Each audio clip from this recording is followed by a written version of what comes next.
아마도 어떤 분께서는 스마트폰으로, 어떤 분께서는 PC로 지금 안산시 공식 유튜브 채널인 안산드림TV와 그리고 또 4.16 가족협의회가 운영하는 4.16TV 채널을 통해서 아마 지금 온라인 생중계로 다들 보고 계실 텐데요. 오늘 이곳 4.16 가족협의회 대강당에서는 지식향연 아카데미 2020 첫 번째 강의가 준비가 되고 있습니다. 아마 유튜브 채널을 통해서 시청하고 계시는 여러분들 모두 지식향연 아카데미 한 번쯤 들어보셨을 텐데요. 3년 전부터 우리 세월호 가족분들과 그리고 안산시가 함께 안산 시민 여러분들과 다시는 이러한 대형 참사가 발생하지 않을 사회를 어떻게 만들 것인가에 대해서 함께 지혜를 모으는 그런 시간으로 지식향연 아카데미를 지금까지 쭉 꾸려왔습니다. 모두들 알고 계실 텐데요. 올해는 사실은 이곳 4.16 가족협의회 대강당에 한 300명 정도 되시는 많은 시민 여러분들을 모시고 진행을 하고 싶었지만 다들 아시다시피 코로나19 여파로 안타깝게 그렇게 하지 못하고 온라인 생중계로 진행이 되게 됐는데요. 어쩌면 온라인으로 진행되게 되면서 더 많은 분들께서 접속해서 보실 수 있지 않을까 이렇게 또 긍정적으로 생각을 해봅니다. 네, 그러면 가장 첫 번째 순서로요. 오늘 진행되는 지식향연 아카데미 2020 첫 번째 강의 시작에 앞서서 지식향연 아카데미를 함께 기획하고 계시는 4.16 가족협의회의 회원 조직부서장님이신 우리 상준 어머님을 모시고 인사 말씀을 먼저 들어보도록 하겠습니다. 여러분들 실시간 댓글창에 짝짝짝짝 댓글 달아주세요. 네, 모시겠습니다. 어머님. 네. 네, 안녕하십니까. 4.16 세월호 가족협의회 2학년 8반 지상준 엄마 강지연입니다. 반갑습니다. 저희가 지식향연 아카데미가 가족협의회 강당에서 지금 3년차를 하게 되었는데요. 우리 안산 시민들과 가족들과 좀 더 가깝게 할 수 있는 게 뭘까? 또는 직접적으로 감정적으로 이렇게 부딪히지 않고 얘기할 수 있는 자리가 뭘까를 많이 고민을 했었는데요. 저희 희망마을을 하고 이렇게 해서 머리를 맞대서 이런 좋은 강연들을 이렇게 하게 된 것 같아요. 저희가 오늘 하는 거는 굉장히 큰 의미가 있습니다. 저희가 가족들이 4월 16일 날 이제 언론에, 미디어에 외쳤던 부분들이 있어요. 16일부터 지금까지 쭉 외쳤던 부분이 사실대로 얘기를 해달라, 보도를 해달라, 우리가 하고 있는 거를 그대로 좀 나가게 해달라, 이런 거였거든요. 정확한 정보 제공을 원한다, 이런 거였습니다. 그래서 오늘 처음 강연으로 재난사회를 넘어서는 미디어의 자세라는 거는 굉장히 의미가 저희한테 굉장히 깊습니다. 그리고 지금 현재 또 필요한 게 또 미디어의 힘이기도 합니다. 그런데 저희 세월호 참사를 얘기하자면 보도 통제가 또 지시가 내려가고 보도국에서 또 그걸 받아서 밑으로 또 하달하고 그게 실질적으로 이루어지고 그래서 경제의 힘으로 권력의 힘으로 보도가 통제되고 왜곡되고 또 오보가 나가고 또는 국민들의 눈과 귀를 가리는 그런 상황이 계속 이어지고 있었죠. 지금도 많이 나아졌다고는 하지만 크게 뭐 개선되었다는 점은 잘 못 느끼고 있습니다. 그런 점에서 우리 오늘 정준희 교수님께서 말씀해 주시는 부분은 저에게 크게 다가올 것 같고요. 그리고 미디어가 제대로 가치관을 가지지 않고 그런 힘에 휘둘리다가 보면 그 피해는 온전히 피해 당사자뿐만 아니라 국민들한테 다 가는 것 같습니다. 그런 자리에서 우리 안산 시민들이 우리 가족들한테 돌아와 달라고 분양도 하시고 촛불도 들어주시고 서명도 해주시고 같이 피켓도 해주시고 그런 의미에서 안산 시민들에게 너무너무 감사드리면서요. 우리 더 좋은 안산 만들어야 되잖아요. 사랑과 또 희망으로 우리 또 이웃 사촌이었던 우리 아이들과 우리 가족들과 안산 시민들이 함께 잘 사는 명품 도시 안산 만들어야 되니까 이런 게 많이들 서로 좀 홍보 많이 좀 해주시고요. 우리 방금 말씀해줬던 안산TV 또 4.16TV 많이 시청해서 이런 좋은 게 안 놓치셨으면 좋겠습니다. 이렇게 함께 해주셔서 감사합니다. 네, 고맙습니다. 여러분들 온라인으로 잘 보고 계시죠? 방금 전에 말씀해 주신 분은 4.16 가족협의회 회원 조직 부서장님이신 상준 어머님이셨습니다. 여러분들 실시간 댓글창에도 짝짝짝짝 박수 한번 부탁드리겠습니다. 네, 이제 여러분들이 기다리시던 우리 강사님을 모실 시간인데요. 제가 우리 강사님이 곳곳에서 출연하는 TV 프로그램을 보면 이런 식으로 표현을 하더라고요. 언론학계의 슈퍼 아이돌 스타다라고 표현이 되던데요. 저도 굉장히 개인적으로 팬이고요. 여러분들 다 짐작하시다시피 KBS 저널리즘 토크쇼 J와 TBS 해시태그에서 정말 우리 사회의 공기로서 언론의 역할이 어떠해야 되는지 정말 소중한 말씀들 꼭 남겨주시는 분인데요. 바로 강사님 소개해드립니다. 우리 지식향연 아카데미 2020 첫 번째 강연을 맡아줄 정준희 교수님 큰 박수로 모시도록 하겠습니다. 네, 실시간부터 정말 박수 주세요.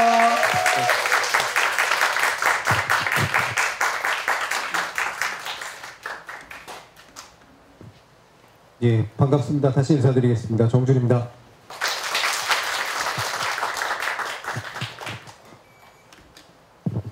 저를 불러주셔서 일단 감사하고요. 제가 직접 이 자리에 온 거는 또 이제 처음이긴 한데 여러모로 이제 감개무량하다 이런 생각이 좀 듭니다. 직접 피해자분들을 뵙고 어떤 이야기를 한번 나눠보고 싶다라는 생각도 좀 있었고요. 그다음에 제가 이제 해시태그 하면서 이제 계속 주된 기억의 문제를 굉장히 자주 다루거든요. 기억과 기록의 힘이라고 하는 게 얼마나 중요한가. 그러니까 예전에 김현 선생이라고 문학평론을 하시던 분이 있는데 그분이 이제 두 번의 죽음을 이야기해요. 한 번은 이제 생물학적 죽음, 그러니까 우리 인간이 사라지는 것이죠.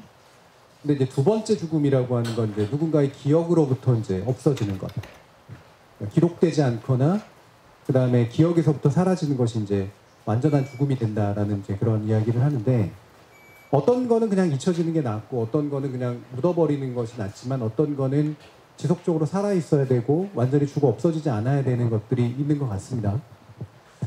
그 중에 하나는 이제 제가 광주 문제를 다룰 때는 우리가 이제 광주에 빚진 것들이 굉장히 많잖아요. 지금의 민주주의를 누릴 수 있게 만들어준 희생들이 이제 거기에 있었던 건데 그거를 올바로 기억하고 기록해내는 것은 우리의 민주주의를 지켜내는 데 있어서 굉장히 중요한 일이다. 세월호 문제 같은 경우도 마찬가지인 것 같습니다. 이게 이제 단지 어떤 일부의 피해 문제로 그치는 것이 아니라 우리 사회에 있어서 안전의 문제를 지속적으로 경각심을 갖게 만들고 그리고 그것이 이제 국가의 책임이고 그 다음에 우리 스스로가 그거를 체계적으로 대비해 줘야 된다. 그리고 누군가는 그거를 책임지고 해나가야 된다라는 문제를 지속적으로 알려주는 어떤 출발점이 아닌가 싶습니다. 그래서 이게 어떠한 개인이나 특수한 문제로 그치는 것이 아니라 우리의 보편적이고 우리 인간 사회에 굉장히 중요한 관심사고 큰 의미를 갖는 것으로서 이제 지속적으로 남아 있어 줘야 되는 그런 문제인 것이죠. 그래서 제가 오늘의 강의도 두 가지의 축입니다. 하나는 위험이나 재난이라고 하는 것이 우리 사회에 있어서 얼마나 기본적인 문제가 됐는가라는 것을 알리는 거고요. 그렇게 기본적인 문제가 됐기 때문에 굉장히 어렵습니다.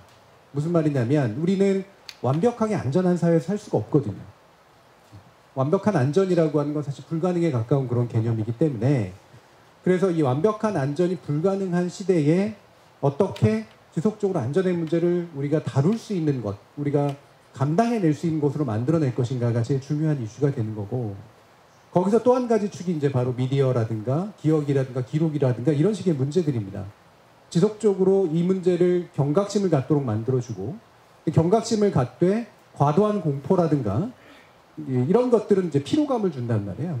그래서 우리가 감당 가능한 형태로 알려주고 그다음에 나아갈 방향을 얘기해주고 같이 논의하게 해주고 이게 이제 제일 중요한 문제라는 것이죠. 그러면 그때 이제 해야 될 일이 이제 바로 미디어로부터 나오는 것인데 우리의 미디어는 어떨 때는 제대로 알려주지 않고 어떨 때는 과도한 공포만을 유발하고 그럼으로써 공론의 장이 열리지 못하도록 만든다라는 문제를 우리가 많이 경험을 하게 됩니다. 그래서 특히나 이제 코로나 문제나 이런 부분들을 중심으로 해서 우리가 어떻게 위험을 또는 재난을 우리가 처리할 수 있는 것으로 끊임없이 바꿔내면서 함께 참여해서 문제를 해결해 나가는 것으로 만들어낼 것인가라는 이야기를 드리고자 합니다. 크게 두 부로 구성되어 있는데요. 첫 번째는 좀 일반론적으로 위험 혹은 재난이라고 불리우는 그런 현상의 구조적인 문제를 함께 좀 알아보려고 해요. 주된 이미지들인데요. 이 중에는 아실만한 이미지도 있을 겁니다. 이게 어떤 이미지일까요? 힌트가 몇 개 있는데 여기 2층 버스가 있죠. 예. 그리고 뒤에 이제 까맣게 이제 뭔가 되어 있습니다. 그죠? 아마 환경 문제를 가장 드라마틱하게 알려줬던 그런 역사적인 경험일 거예요. 우리가 스모그라는 말을 새로 만들어진 말을 유행시킨 그런 케이스죠. 이 당시에 이제 이렇게 강한 안개처럼 생긴 유독한 가스가 전체를 채웠던 이 영국의 경험은 산업사회의 그냥 모습이었었어요. 가장 발달된 산업사회였었고요. 제가 이제 영국에 살았었는데 거기 가보시면 지금도 보면 일반 한 2층짜리, 3층짜리 집들이 빠백하게 들어서 있는데 우리로 치면 그게 아파트 같은 거죠. 그게 1800년대 말에서 1900년대 초에 런던이 급격하게 성장하면서 노동자들이 거주하던 이제 그런 집들이었습니다. 근데 거기에 보면 지붕 쪽에 촘촘하게 뭔가가 박혀 있는데 그게 뭐냐 굴뚝이에요. 이쪽이 난방 시스템이라고 하는 게 각 방방마다 이게 나무를 떼거나 석탄을 떼거나 이제 이런 시스템이거든요. 공기를 데피는 거니까 우리처럼 이제 이런 온돌 같은 그런 시스템이 아니라. 근데 그거를 다 석탄을 가지고 뗀 건데 되게 안 좋은 갈탄 같은 걸 뗀 겁니다. 이게 그 위로 계속해서 이제 그런 가스 같은 것들이 이제 나왔던 거죠. 거기다가 이제 습기가 이제 굉장히 많은 도시이기 때문에 그게 결합되면서 이제 내려앉은 거예요. 많은 분들이 이제 죽었죠. 이것 때문에. 근데 그러니까 스모크하고 포그의 이제 결합으로 이제 스모그라고 하는 이제 말이 만들어진 거잖아요. 정말로 한 치 앞도 안 보일 정도로 굉장히 막 불투명한 그런 날들이 몇 번 계속됐다고 합니다. 근데 나중에 보면 이때 두 가지 종류의 죽음들이 나오는데 어떤 거냐면 폐가 안 좋거나 노인분들이나 이런 분들, 그러니까 당장 이 위험에 직접적으로 노출됐을 때 가장 힘든 사람들, 취약한 사람들의 죽음, 사망의 비율이 확 올라갑니다. 얼마 지나고 나서. 또 한 가지가 뭐냐면요. 길 가다가 차에 치여 죽거나 아니면 템스강에 빠져 돌아가신 분들이 굉장히 많았다는 거예요. 특히나 이 두 번째 문제는 어떤 걸 의미해 주냐. 첫 번째 문제는 이런 식의 위험이라고 하는 것이 취약한 사람들에게 있어서 가장 위험하게 만들어진다라는 거고, 두 번째는 그것이 사회 속에서 벌어졌기 때문에 생기는 문제라는 겁니다. 이게 만약에 그냥 자연에서 일어난 일이라면 그냥 자연적으로 거치게 된 어떤 생물학적 독성의 문제로 그칠 텐데 그것만으로 그치는 게 아니라 교통사고가 일어나고 그 다음에 가다가 빠져 죽고 이런 식의 일들이 일어난다라고 하는 거죠. 그거는 2차적인 재난을 의미합니다. 이것 자체가 자연환경과 그 다음에 산업사회라고 하는 것이 겹쳐서 나타났던 현상인 거고, 특히나 그것이 위험으로 증폭된 건 많은 사람들이 모여 사는 시스템이 붕괴됐기 때문에 나타나는 그런 현상이라고 하는 거예요. 밑에가 이제 바로 현대적인 그 모습인 거죠. 이게 이제 중국의 이제 지금의 모습입니다. 이게 해양재난 사고인데요. 여러분들 앞에서 해양재난 사고를 말하는 건 참 이렇게 가슴 아픈 일이긴 한데, 우리가 또 일찌감치 여러 번 겪었던 일이잖아요. 특히나 이거는 유조선이 이제 좌초하게 되면서 기름이 이제 뿜어져 나와가지고 우리도 서해에서 이제 많은 분들이 가가지고 막 심지어는 돌을 닦기도 하고 이랬던 일이 있죠. 유조선이 좌초하는 일은 굉장히 흔하지까지는 않지만 늘 있는 일이고요. 상당 부분이. 지금도 해양에는 많은 이런 유조선으로 인해서 만들어진 이런 찌꺼기들이나 아니면 이런 유출물들이 해양을 굉장히 많이 오염시킵니다. 근데 우리는 못 본 척해요. 모른 척하고. 왜냐하면 기름 떼고 살아야 되니까. 지금도 이제 더우니까 에어컨을 틀어놨는데 이 에어컨을 틀기 위해서 필요한 기름들이 이동을 해야 되는 거고, 그 과정에서 언제나 이와 같은 해양 사고가 발생할 수밖에 없다는 겁니다. 그걸 온천히 뒤집어 쓰는 이와 같은 자연적인 생물들이 있을 수밖에 없는데, 그건 우리 삶과 사회를 유지하기 위해서 필요한 어떤 일들이 이런 것들을 자꾸 만들어낸다라는 거예요. 이거를 도덕적으로만 비난할 수는 없는 일이거든요. 우리도 여기에 얹혀서 사는 사람들이기 때문에. 자, 이거를 위험사회라는 말 속에서 이제 이야기를 한번 해보겠습니다. 위험사회란 말은 제가 한번 방송에서도 얘기했고, 사회학에서는 굉장히 자주 쓰이는 그런 개념인데요. 여기서는 이제 지금 재난사회를 넘어서는 이라는 표현을 쓰셨잖아요. 학문적으로 약간 구별을 해보면 위험사회와 재난사회는 동일하진 않습니다. 위험사회라는 건 이럴 수도 있고 저럴 수도 있는 모호한 상태에 있는 게 바로 위험사회예요. 언제든 일이 벌어질 수 있는 사회라는 거죠. 일이 벌어진 사회가 아니라, 재난사회는 그것이 큼직하게 증폭돼서 감당 못할 정도로 커져버린 사회. 이게 이제 재난사회라고 이제 볼 수가 있습니다. 재난은 바로 위험이 현실화돼서 엄청나게 증폭된 형태라고 볼 수가 있는 거예요. 중요한 건 우리는 재난에 주목하지만 그 재난을 증폭시키는 시스템, 그 재난을 상시적으로 만들어내게 만드는 어떤 시스템, 이 부분을 이제 바라봐야 되는 것이죠. 그래서 그걸 리스크라고 표현을 합니다. 우리가 위험이라는 말은 여러 가지 의미들이 있는데 이때 리스크라고, 영어에서 리스크라고 표현할 때 위험과 danger라고 표현할 때 위험이 좀 달라요. danger는 안전하지 못한 상태를 그냥 말하는 거고, 리스크라고 하는 건 그럴 수도 있는 것을 말합니다. 우리가 리스크 테이킹이라는 표현을 쓸 때는 모험을 거는 거잖아요. 내기하듯이. 사실은 리스크 소사이티라는 말, 위험사회라는 말이 왜 중요하냐? 우리가 그렇게 살고 있기 때문이에요. 여러분들은 걸어가시다가 언제든 낙하물에 의해서 죽음을 당할 수 있고요. 그 다음에 언제든 쓰나미 같은 것들이 불어닥쳐가지고 우리를 위험에 빠뜨릴 수도 있고요. 교통사고를 당할 수도 있고, 그 다음에 어느 순간 마치 갑자기 전기가 끊기면 전기가 끊겨서 그냥 문제가 생기는 게 아니라 후발적인 문제들이 생겨버리는 거죠. 이를테면 물을 못 쓰게 된다거나 아니면은 이런 말 그대로 에어컨을 못 돌리게 되면 이를테면은 그 온도의 변화에 되게 민감하고 취약하신 분들, 특히나 나이 드신 분들 같은 경우에 요양원 같은 데서 사고가 일어납니다. 제가 외국에 살았을 때 한 번 되게 더웠던 그 여름이 있었는데 외국 유럽 같은 데는 에어컨이 별로 없어요. 왜냐하면 여름에 그렇게 덥지 않거든요. 그리고 좀 건조한 편이고요. 그런데 그걸 감당 못하게 갑자기 이제 온도가 올라가게 됐는데 사망률이 갑자기 훅 치솟았습니다. 그 이유가 뭐냐면 거기는 이제 전기를 감당할 옛날 집들이기 때문에 전기를 감당할 수가 없어서 에어컨을 못 넣거든요. 에어컨 실제로 잘 안 쓰는데 요양원이나 노인들이 사시는 집들에서 그 사망률이 갑자기 확 올라간 거예요. 그런 식의 일들이 이제 생겨버리는 것이죠. 현대 사회가 스스로 만들어낸 겁니다. 이거는 단순히 자연이 주는 위험, 자연적 재해와는 되게 다른 성격의 것이에요. 우리는 언제나 도시 생활을 하고 그 다음에 이런 문명 생활을 하는 건 그 문명이 주는 편리를 누리면서 그 편리를 위해서 희생시켜야 됐던 것들이 우리한테 주는 불안을 사실은 언제든 맞닥뜨릴 수 있다라고 하는 겁니다.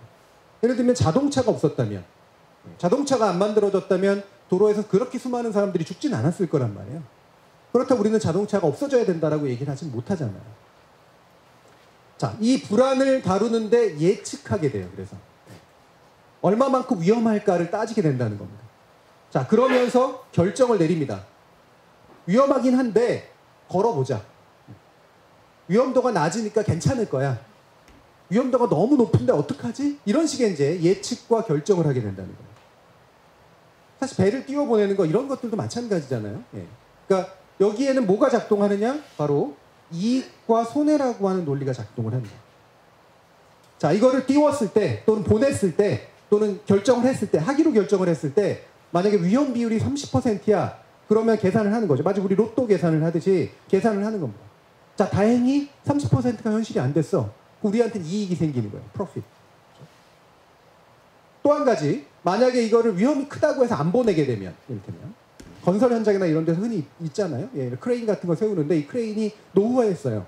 노후해가지고 이제 약간 수령이 다 했는데 이거를 안 쓰면 새로운 걸 사야 돼. 그러면 예를 들면은 100만 원이 더 들어. 100만 원보다 훨씬 많이 들어가긴 합니다만 이거를 그대로 써. 그럼 그대로 썼을 때 이렇게 막 무너지고 하면 손해배상을 해야 돼. 그러면 200만 원이 들어. 당장은 200만 원이 아깝죠. 근데 안 일어나게 되면 200만 원의 이익이 생기는 거잖아요. 그러니까 써버리는 거예요. 즉 현재 만들어지는 위험이라고 하는 건 상당 부분은 이걸 했을 때 또는 안 했을 때 생길 수 있는 이익과 했을 때 또는 안 했을 때 생길 손해를 계산해서 그 중에 합당하다고 생각하는 걸 결정해서 가는 그런 방식을 취한다는 겁니다. 대부분의 기업이 바로 정확히 이래요. 자, 우리 그 중대재해에 관련된 어떤 그것을 하는 보건안전법이 최근에 약간 개정이 됐는데, 그게 나왔던 게 이른바 김용균법이라고 이제 부르는 거잖아요. 근데 여전히 그 건설 현장이나 이런 중대의 사업장에서 사망률이 떨어지지 않고 있거든요. 지속적으로 사람이 죽습니다, 거기서. 우리 뻔히 알아요. 사실 통계적으로 보면 예를 들면 1년에 한 200명쯤 돌아가신다. 사실 실제로는 더 많이 합니다만. 그러면 그 얘기는 뭐냐면 통계적으로 1년쯤 지나면 누군가 200명은 죽어 있는 거예요. 뻔히 알아요. 그런데도 일을 하죠. 왜? 어쩔 수 없다고 생각을 하는 거예요. 200명은 손해입니다. 손해. 그냥 생명의 로스인 거예요. 다만 그건 돈으로 메꿔주면 되는 문제인 거죠. 그걸 안 했을 때 생길 로스, 다시 말하면 그 건축 사업을 안 했을 때 생길 로스가 훨씬 더 크기 때문에 그래서 그 일을 하는 겁니다. 요즘에 징벌적 손해배상제라든가 언론 등에 대해서 이런 얘기가 많이 나오는 이유는 그렇게 해서 만약에 누군가가 죽었다면 거기에 대해서 손해배상을 하는 게 그 사업을 했을 때 얻을 수 있는 이득보다 더 크게 하자라는 얘기가 나오는 게 그런 이유예요. 그러면 한 명의 죽음이라도 되게 다르게 보게 되겠죠, 당연히.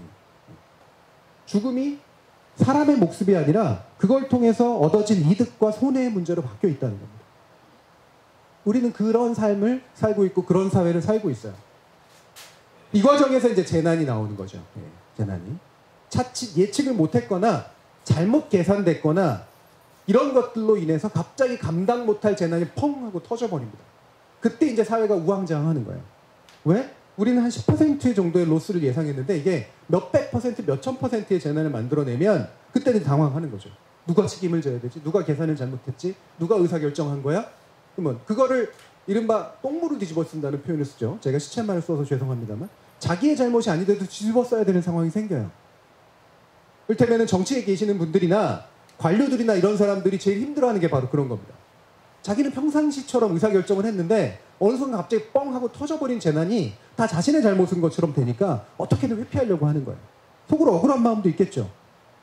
이게 만약에 이틀 전에 터졌다면, 이를테면 1년 전에 터졌으면 내 잘못이 아닌데 왜 하필 내 대에 와서 이게 터졌을까? 이렇게 되는 겁니다. 그나마라도 감당 가능할 책임이었다면 그렇게 회피하지 않을 겁니다. 예전에 박근혜 정부가 그렇게까지 그걸 피하려고 했던 이유가 뭔 것 같으세요? 뒤집었으면 이거 말 그대로 이런 말 하기 그렇습니다만 그냥 해양 교통사고 일종에 불과한데 이게 그분들의 의식인 거예요. 다음 정부에서 터졌으면 니들은 또 괜찮았을 것 같아? 이렇게 생각하는 겁니다. 내 대에서 갑자기 터졌는데 그게 이 정부를 막 흔들고 무너뜨릴 만한 정도가 될 것 같으니까 어떻게든 덮고 어떻게든 없는 척하고 이렇게 한 겁니다. 그분들 개개인이 악마적이어서 뭐 그럴 수도 있어요. 하지만 더 중요한 건 시스템이 그렇게 만들었다는 겁니다. 이렇게 재난 상황이 됐을 때가 상당한 문제입니다. 우리가 실질적으로 위험은 어느 정도는 있을 수밖에 없고 그거를 잘 처리해서 되도록이면 덜 일어나게 만드는 것이 중요한데 어느 순간 갑자기 터져버린 예측 못할 감당 못할 재난이라고 하는 것이 누군가의 책임을 묻게 되고 누군가가 그것을 우왕좌왕하면서 이제 사회가 혼란을 겪어야 되는 상황들이 벌어진다는 것이죠. 자, 이 이미지 제가 위에 영어로는 힌트가 되어 있습니다만 뭘까 한번 짐작해 보세요.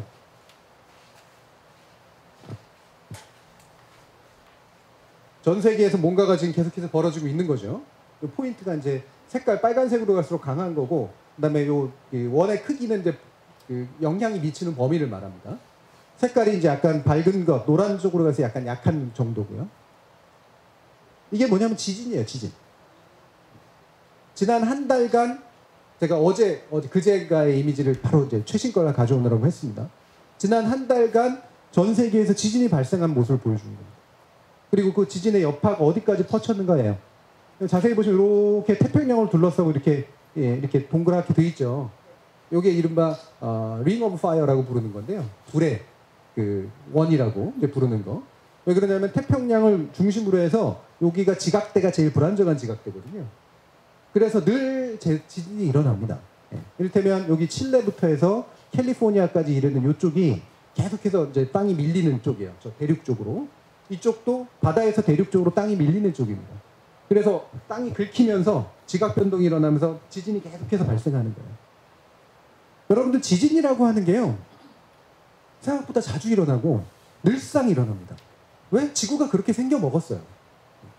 지구가 지각들이 계속해서 움직이는 그런 시스템이기 때문에 지각과 지각이 만나는 곳에서는 계속 마찰이 일어나고 이게 힘이 농축됐다가 뻥 하고 터지면 그게 지진이고 그 지진이 강하게 터지면 물이 움직이면 쓰나미가 되는 거고 그 다음에 지각에서 뭔가가 뚫고 올라가면 화산이 되는 거예요. 항상적인 위협이고요. 이게 최근에만 일어난 게 아닙니다. 인류 이전부터도 지구는 지속적으로 이런 지각을 뚫고 나오는 화산과 그 다음에 지진과 이런 것들과 함께 살아왔어요. 지극히 자연적인 현상이에요. 그런데 이게 어느 순간 재난으로 바뀌죠. 후쿠시마 원전 사고. 아직도 해결되지 않았습니다. 미디어가 주목하지 않으니까 그냥 뭐 대충 대련이 이렇게 생각하지만 아직도 해결되지 않았어요. 단지 해결이 안 된 게 뿐만이 아니라 우리를 위협하고 있습니다. 사실은. 자, 이게 이와 같은 상태가 돼버린 이유가 뭘까? 원전을 지어서일까? 맞아요. 원전을 잘못 지어서 그런 거죠. 원전을 해안가에 지어서 그런 거죠. 원전을 왜 해안가에 지을까요? 예, 냉각수가 필요하니까 물을 잡다 쉽게 끌어다 쓸 수 있는 데기 때문에 그런 거예요. 예. 해안가에 원전을 짓고 원전을 왜 지을까요? 전력을 감당해야 되니까. 그죠? 여러분들의 에어컨을 틀게 만들어줘야 되고 컴퓨터를 틀게 만들어줘야 되니까. 물론 원전이 아닌 방식도 있지만 예를 들면 화력발전소 쓴다. 그러면 CO2 많이 나오는데 비싼데 뭐 여러 가지 이유가 있는 거예요. 예. 우리는 알게 모르게 사실은 이와 같은 재난이 나타날 것들에 의존해 살아가고 있었던 거거든요. 근데 거기에 쓰나미가 불어닥치면서 쓰나미는 너무나 자연적인 현상인데 예. 이게 도시를 덮쳤고 이게 도시를 덮치자 이거를 컨트롤하던 컨트롤러가 망가졌고 그러니까 갑자기 노심 이게 갑자기 반응을 하면서 심각하게 반응 펑 하고 터져버렸고 터지니까 어떻게 되냐면 여기서 있었던 방사물질이 흘러나온 겁니다. 우리 옆에 있던 위험이 재난으로 현실화된 거죠. 아까 보여드렸던 일상적으로 일어났던 재난이 사회적으로는 재난으로 바뀌고 있는 겁니다. 모여 살아서 우리가 어쩔 수 없이 모여 사니까 거기에 모여 살기 위해서 바탕이 됐던 좋은 문명의 시스템이 자연재해와 만나면서 우리를 심각한 위험으로 빠뜨리는 사회적 재난으로 바뀌어버리는 겁니다. 예방 가능한 사고이긴 했어요.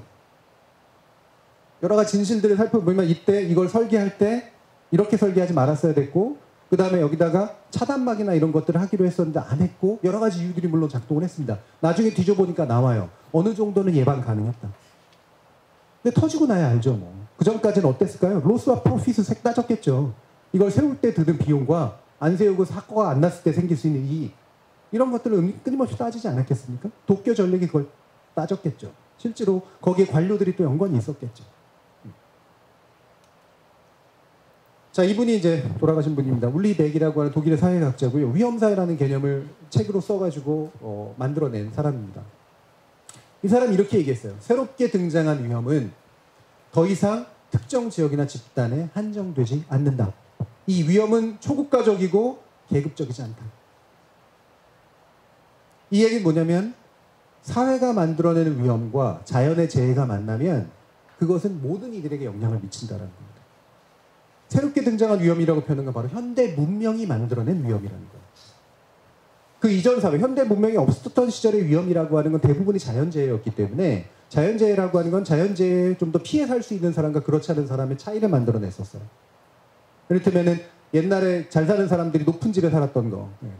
이게 다 홍수 안 나는 데서 살려고 했던 거잖아요. 예. 달동네 말고요.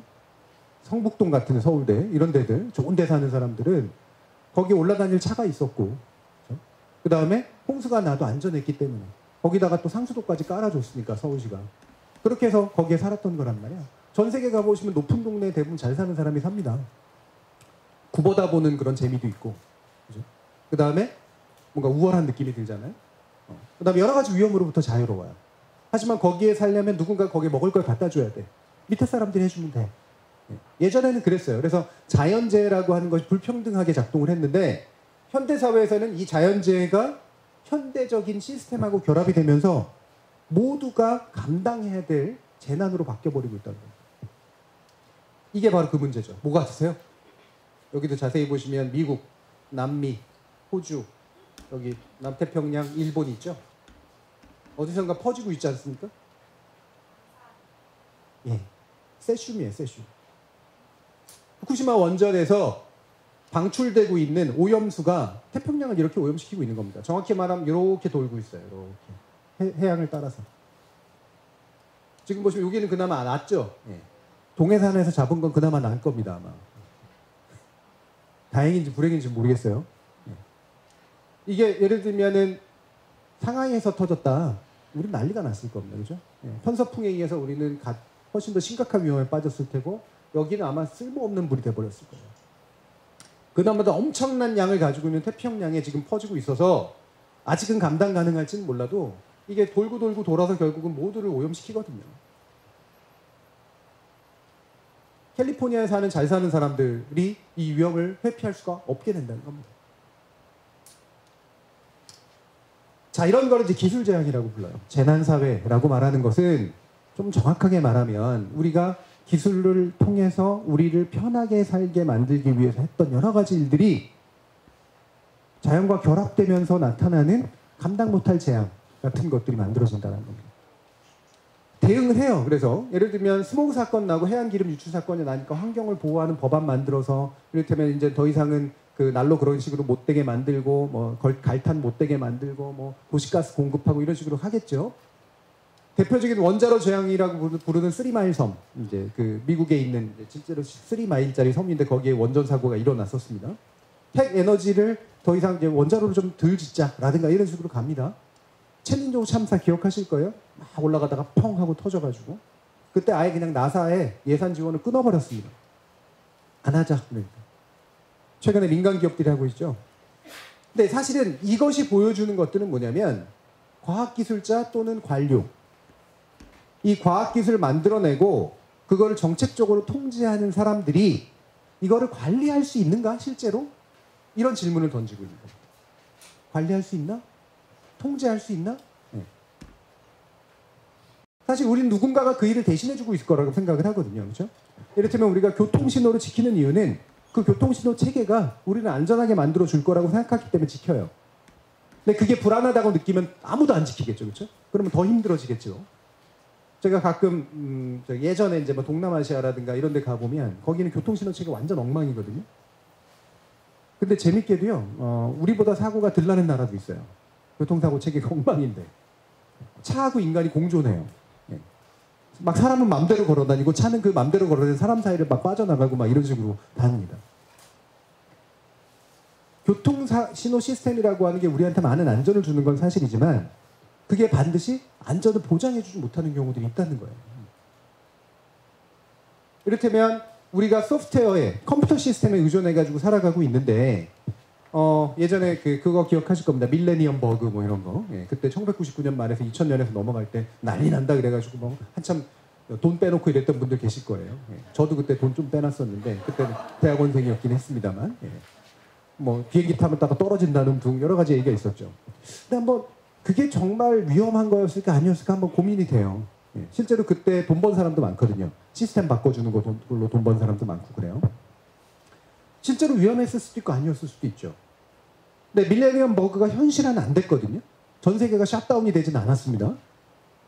근데 그러면 그때 썼던 돈은 무용한 돈일까? 그렇죠. 그 밀레니엄 버그라고 예측되는 것을 예방하기 위해서 여러 가지 막 썼던 돈들은 무용한 돈이었을까? 안 일어났으니까 아깝다 이렇게 생각할 수도 있는데 유용한 돈이었을 수도 있고 무용한 돈이었을 수도 있어요. 누군가가 장난질로 그 위험을 과대 증폭해가지고 얘기했을 수도 있고 실제로 대단히 큰 위험이었는데 다행히 막아버린 걸 수도 있어요. 우리 왜 재난 영화라든가 이런 거 보면은 막 미국의 몇몇 과학자들이 막 희생해가지고 우리를 막 구해주고 막 이러잖아요, 그죠? 네.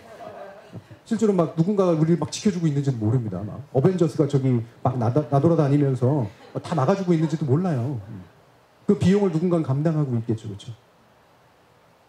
사실 잘 모릅니다. 예. 우리의 문명이 만들어낸 것들이 위험과 결합돼서 재난을 만들어냈을 때 그게 어떻게 해서 어느 정도로 예방이 되고 있고 어느 정도로 현실화되고 있는지 잘 몰라요. 불행히도. 그걸 다 알아낼 수 있는 사람도 없습니다. 대통령이라고 다 알겠어요? 모르죠. 그래서 이런 걸 뭐라고 부르냐면 제가 방송에도 얘기해요. 노멀 액시던트라고 불러요. 정상사고. 말이 이상하지 않아요. 액시던트가 자체가 비정상적인데 액시던트가 풍 하고 터졌다는 뜻인데 노멀하대. 정상적이래. 이 얘기는 뭐냐면 우리가 이 사회를 살아가면서 일상적으로 발생할 수밖에 없는 필연적 사고를 의미합니다. 바깥에 자동차가 돌아다니는 한 교통사고는 있을 수밖에 없고요. 배나 비행기가 돌아다니는 한 해상사고나 항공사고가 있을 수밖에 없어요. 전기를 우리가 쓰는 한 발전에 관련된 사고가 있을 수밖에 없고 우리가 수돗물을 먹는 한 물에 관련된 사고가 있을 수밖에 없습니다. 그래서 복잡한 시스템이 만들어내는 언제나 탁 하고 버그처럼 터지는 그런 식의 사고들이 있다는 거죠. 그래서 이 시스템을 관리하는 사람들은 어떠냐면 이 사고를 어떻게 보냐면 내가 소프트웨어에 오류를 잡는 정도의 일이라고 생각해요. 그러니까 사람이 죽어나간다 이렇게 생각하지 않고 그냥 오류를 잡아서 소프트웨어가 잘 돌아가도록 만드는 그런 식의 일들이라고 생각을 해요. 여러분들이 매트릭스라든 영화라든가 이런 거 보시면 나오는 거죠. 이거는 우리가 너무나 잘 연결되어 있고 너무나 잘 작동하기 때문에 발생하는 문제입니다. 요즘 나오는 자동차들 보면 굉장히 복잡하잖아요. 예.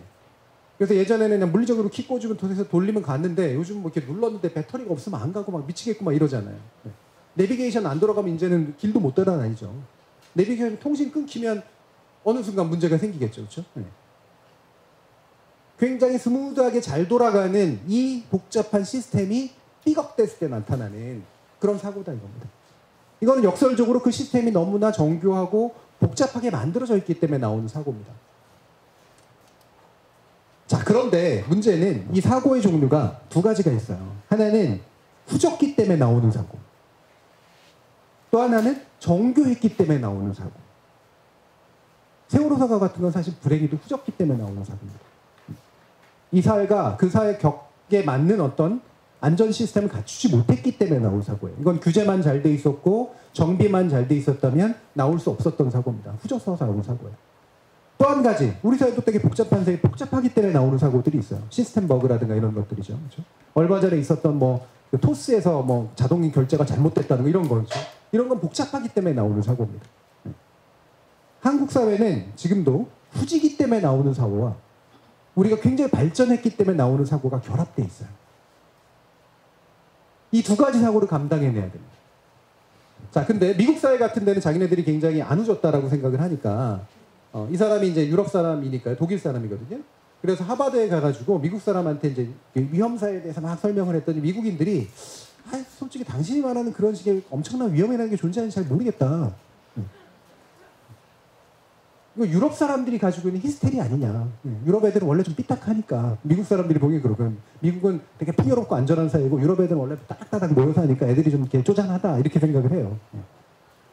너희들이 이제 독일인이고 유럽 사람들이니까 히스테리 부리는 거 아니냐라고 얘기했는데 그리고 나서 9/11이라고 부르는 9.11 사태가 발생해버립니다.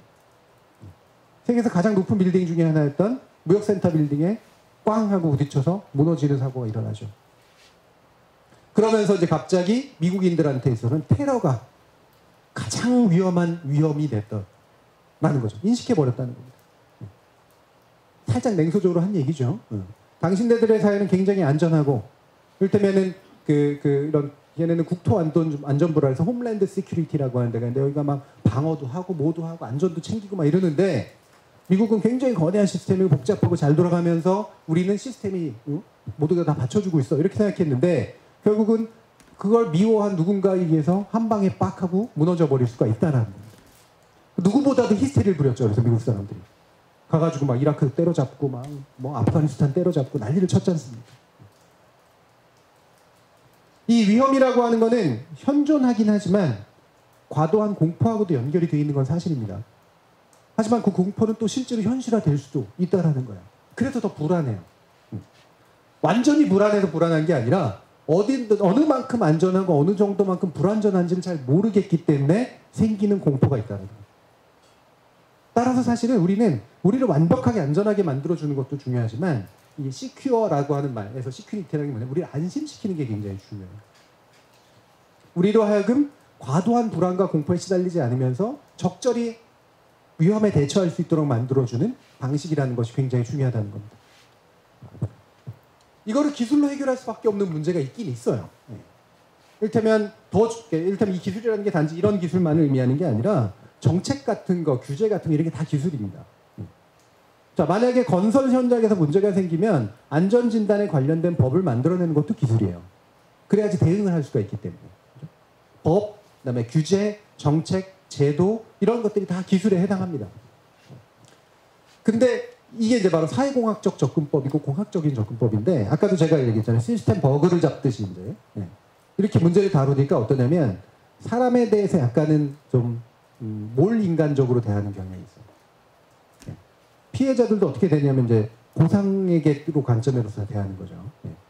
이게 공학적인 관점들이 이제 그럴 수밖에 없습니다. 그런데 이게 그렇게까지 또 완전히 안전하지 않다는 게 드러나는 게요. 예를 들면 독일의 작센주 또 프로이센주에서 조림이라고 하는 걸 했어요. 이게 뭐냐면 이제 조림이라는 게 말 그대로 삼림을 만들어내는 거잖아요. 그렇죠? 네.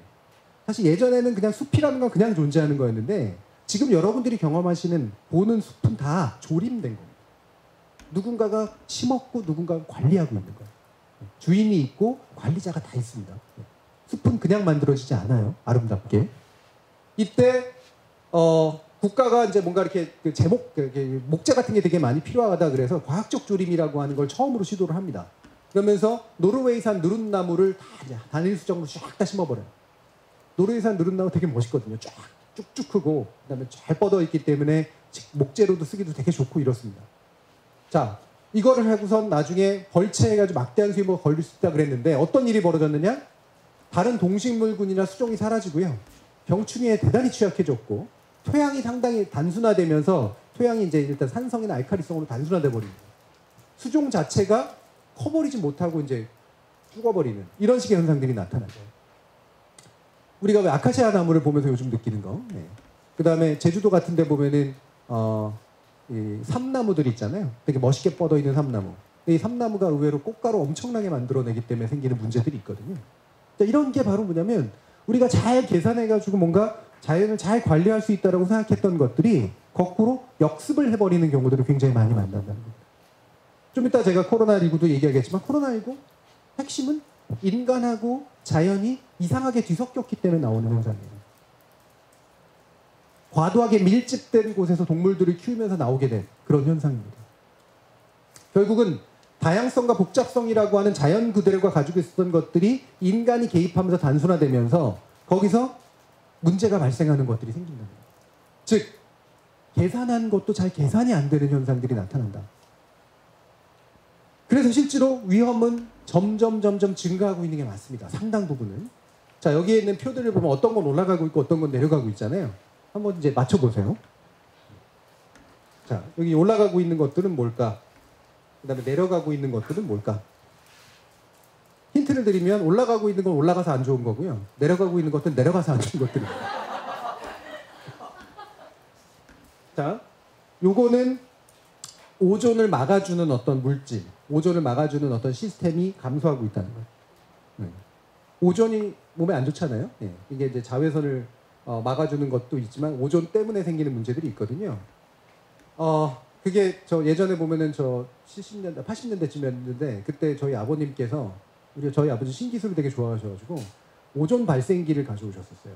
그게 막 살균도 시켜주고 냄새도 없애주고 그런다고. 그래가지고 예전에 아마 집들 가운데 보면 오존 발생기 하나씩 다 달고 계신 분들이 있으셨을 거예요. 네. 심지어 이게 바다 냄새 나고 막 이러거든요. 제가 몸에 좋다는 제가 코 대고 막 맞고 막 그랬었어요. 이게 한 60쯤 되면 문제가 생기지 않을까라는 생각이 좀 드는데 그 당시에는 괜찮다라고 생각했던 게 나중에 상당히 안 좋은 것들로 드러나는 것도 많습니다. 예전에 우리 그 건축 자재로 많이 썼던 것들 가운데 그죠? 성면 얼마나 싸고 좋아요. 심지어는 그 성면 슬레이트 위에 저 실제로 삼겹살 구워 먹었거든요. 제가 초등학교 때. 밖에 나가면 맛있거든요. 그게 기름 쪽쪽 뽑아 먹고 이러니까.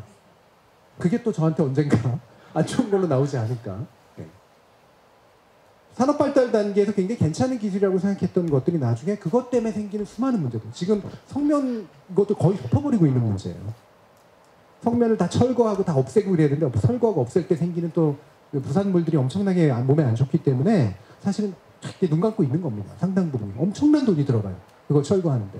즉 성면을 써서 아꼈던 돈 몇십 배, 몇백 배를 우리는 아마 써서 그걸 없애야 될 겁니다. 원전도 그거하고 비슷하죠. 당장은 싼 에너지 같지만 그것 때문에 생기는 재난이라든가 그걸 없앨 때 들이는 비용은 그것보다 훨씬 더 클 거예요.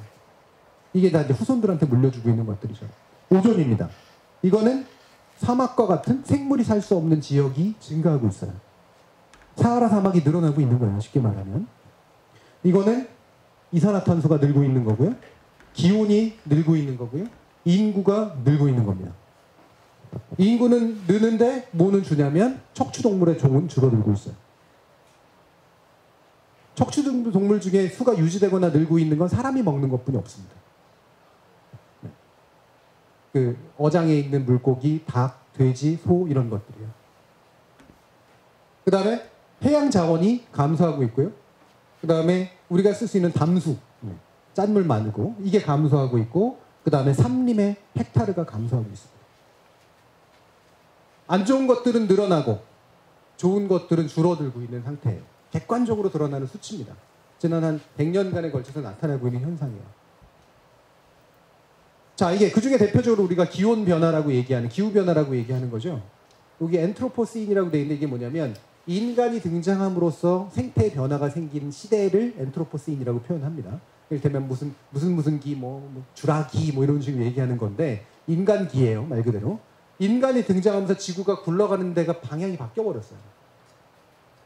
위로 갈수록 이제 안전도가 높은 거고, 안정도가 높은 거고, 밑으로 갈수록 이제 불안정도가 높은 건데, 지금 지구가 여기쯤 와 있는 겁니다. 안정했던 지구에서 불안정한 지구로 가고 있어요. 기온이라는 관점에서 봤을 때. 이게 인간이 만들어내는 어떤 문제와 CO2 같은 거, 그 다음에 그것으로 인해서 생태계가 교란이 되면서 급격하게, 요게 이제 급격하게 변하는 지점입니다. 급격하게 굴러떨어질 수가 있다는 거예요. 이게 우리가 보기에는 단순하게 짧은 변화인 것 같지만 어느 순간 몇 년 사이 갑자기 확 하고 안 좋아질 수 있다는 거예요. 근데 이때 만약에 지구의 어떤 것들을 누군가 스튜어드십이라는 표현을 쓰는데, 누군가가 지구는 우리가 막 착취해서 쓰는 게 아니라 우리는 지구를 잘 관리해야 되는 사람들이야, 우리는 지구를 아껴줘야 되는 사람들이야 라는 인식으로 바뀌게 되면 비교적 안정된 지구로 이제 갈 수가 있다는 거죠. 이게 이제 몇 년 안 남았다는 거예요, 이 사람들이 보기에는. 그리고 심지어는 과학자들이 원래 잘 단결하고 이런 거 잘 안 하거든요. 원래 되게 좀 개인주의적인 사람들이라. 서명하는 과학자들이 굉장히 많아졌어요. 점점. 이건 그냥 두고 볼 수 없다, 적어도. 우리가 만들어낸 문명을 우리 사회가 이제 감당해줘야 되는 상황이 생긴 겁니다. 역설적으로. 우리가 만들어낸 문명 때문에 사회가 위험해지고 심지어는 지구가 위험해지는 상황이 왔기 때문이에요. 그런데 중요한 건 기술 전문가라고, 그 문제를 해결해줘야 될 기술 전문가, 관료들이라든가 정책 담당자들이라든가 과학자나 공학자 같은 사람들이 사실 자기 것뿐이 몰라요. 컴퓨터 하는 사람 컴퓨터뿐이 모르고, 그 다음에 원전하는 사람 원전하는 사람뿐이 모르고, 실제로 고위 공무원들도 역시 마찬가지입니다. 이게 전체적으로 뭐가 문제인지를 잘 알아내기가 대단히 어렵다는 겁니다. 일단 실제로 원전을 만약에 그만 안 들자라고 결정 내리면 가만히 있나요? 다른 사람들이? 당장 탈원전 정책 가지고 난리치는 사람들 생기게 되고, 우리 예를 들면 서울대 원자력공학과는 이제 끝났다 이런 식의 얘기 나오고 그렇죠? 실제로 그거에 영향받는 사람들이 생깁니다. 네. 여러분들이 만약에 원자력 발전소에 뭔가 부품을 공급하는 업체 사장이라면 열받겠죠, 그렇죠? 당장 내 밥줄이 거기에 걸려 있는데. 이익사회에서는 어떤 하나의 의사결정은 반드시 손해를 보는 사람을 만들어내게 돼 있습니다. 이것도 위험이에요. 그렇죠? 좋은 의사결정, 100% 만족시키는 의사결정이란 있을 수가 없어요. 그 과정에서 각각 자기 일만 아는 사람들이 수많은 목소리를 내겠죠. 그렇죠? 여기서 도대체 누구의 목소리가 옳으냐, 또는 이 목소리를 어떻게 조정할 것인가의 문제에 나설 수밖에 없습니다. 깔끔하게 딱 방정식으로 떨어지는 문제가 아니라는 거예요. 그런데 대중이나 정책 결정자들은 이 테크놀로지가 우리에게 어떻게 영향을 끼치는지 잘 알지 못하고, 그들에는 맡겨는 놨는데 믿기는 되게 어렵고, 게다가 기술공학하는 사람들은 아까도 말씀드렸지만 손해와 비용의 문제로 자꾸 이걸 바라보기 때문에 인간적이지 못해요. 네. 만약에 내 아들이, 내 자식이 그런 문제를 겪었다면 확 하고 달라질 겁니다. 이건 누구나 마찬가지입니다. 그죠? 네. 사실은 이래요. 그러니까 냉정할 필요가 있어요. 어떨 때는. 그러니까 의사가 이를테면 자기 딸의 만약에 맹장 수술을 해야 된다. 자기 딸의 배를 가르는 게 쉽지 않죠. 그러니까 다른 의사에 맡길 거 아니에요. 손이 덜덜덜덜 떨리니까 그 사람들도. 냉정해야 돼요. 누군가한테는. 근데 냉정함을 발휘할 때 그럼에도 불구하고 내가 다루는 것이 인간이라고 생각을 해야죠. 마네킹이 아니라고 생각을 해야 된다는 겁니다. 적어도 의사결정을 내리는 사람들 또는 시스템을 만드는 사람들은 인간적인 어떤 것 또는 자연적인 어떤 것에 대한 공감대가 있어야 된다는 거죠. 그것이 맞나야 대중들이 좀 더 무지에서 벗어나야 되고, 정책 결정자들이 좀 더 무지에서 벗어나야 되고, 기술공학자들이 좀 더 인간화되고 자연화가 돼야 된다는 겁니다. 결합될 수밖에 없는 건 결국 이해와 이해입니다. 대화가 필요해요. 개콘에 나왔던 것처럼 대화가 필요해요. 근데 자기 얘기만 하고 있는 거죠. 꼰대인 아버지는 혼만 내고 있고, 자식인 아들은 불만만 가득 차 있고, 엄마는 중간에 서가지고 뭘 해야 되나 고민하고 있고, 이런 상태라는 겁니다. 이 이해와 이해의 필요성, 대화의 필요성이라고 하는 것은 대화는 시간이 많이 들고 대화는 비용이 많이 들어요. 대화는 깔끔하지 않습니다. 대화는 화를 만들어내고 서로 막 열받기도 하고 막 이래요. 그래서 딱 하고 누군가가 쉽게 내려주는 결정보다는 훨씬 힘들어요. 민주주의는 돈이 많이 듭니다. 하지만 그게 나중에 비용을 줄여주고 나중에 위험을 훨씬 더 줄여준다는 사실을 이해할 때가 됐다는 거죠. 그리고 그것이 바로 미디어가 만들어줘야 될 굉장히 중요한 공론의 공간이라고 하는 겁니다. 2부 내용을 가기 전에 잠깐 뭐 쉬었다 하시면 좋을 것 같은데 뭐 어떻게 하는 건지 좋은지 모르겠어요. 일부러 2개로 구성을 했거든요. 네.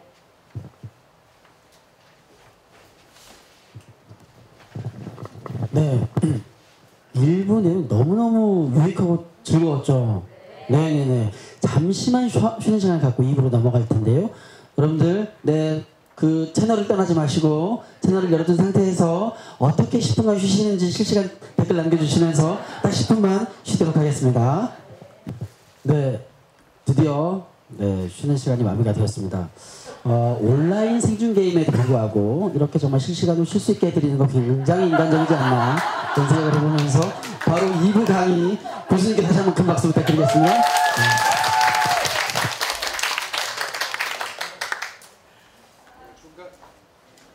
중간에 쉬는 시간에 광고 넣으실 수 있는 그 편집 기회까지 드렸어야 되는 건데 사전에 말씀을 드릴 걸 그랬습니다. 거기에 왜 중간에 소개 화면 뭐 이런 거 들어가면 좋았을 것 같네요.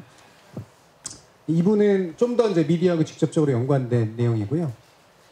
이 감염병이라고 부르는 이 코로나19라든가 이런 식의 것들이 절대로 이번 한 번으로 끝날 게 아니라 우리 인류와 함께 아마 살아왔고 살아가게 될 것이고 아까 보여드렸던 지구 장면처럼 사실은 좀 더 불안정한 상태로 흘러갈 수도 있고 아니면 공생하면서 좀 더 안정된 상태로 흘러갈 수도 있다라는 부분을 같이 좀 이야기를 나눌게요. 그 중에 이제 중요한 게 바로 정보가 오염되고 그 과정에서 감정이 그릇되게 전염되는 이게 이제 사실은 어떤 면에서는 코로나19를 욕하는 것보다 그걸 전하는 사람들을 탓할 필요가 있다라는 문제라는 겁니다. 자, 이 장면이 이렇게 종종 보시던 장면이죠. 그러니까 사실 여러분들이 영화로 그냥 봤었던 거가 뭐 이런 식으로 나오는 거예요. 누군가가 아마 돌아가신 분인 것 같은데 중국에서 있었던 일이라고 그러면서 퍼졌던 사진 중에 하나입니다.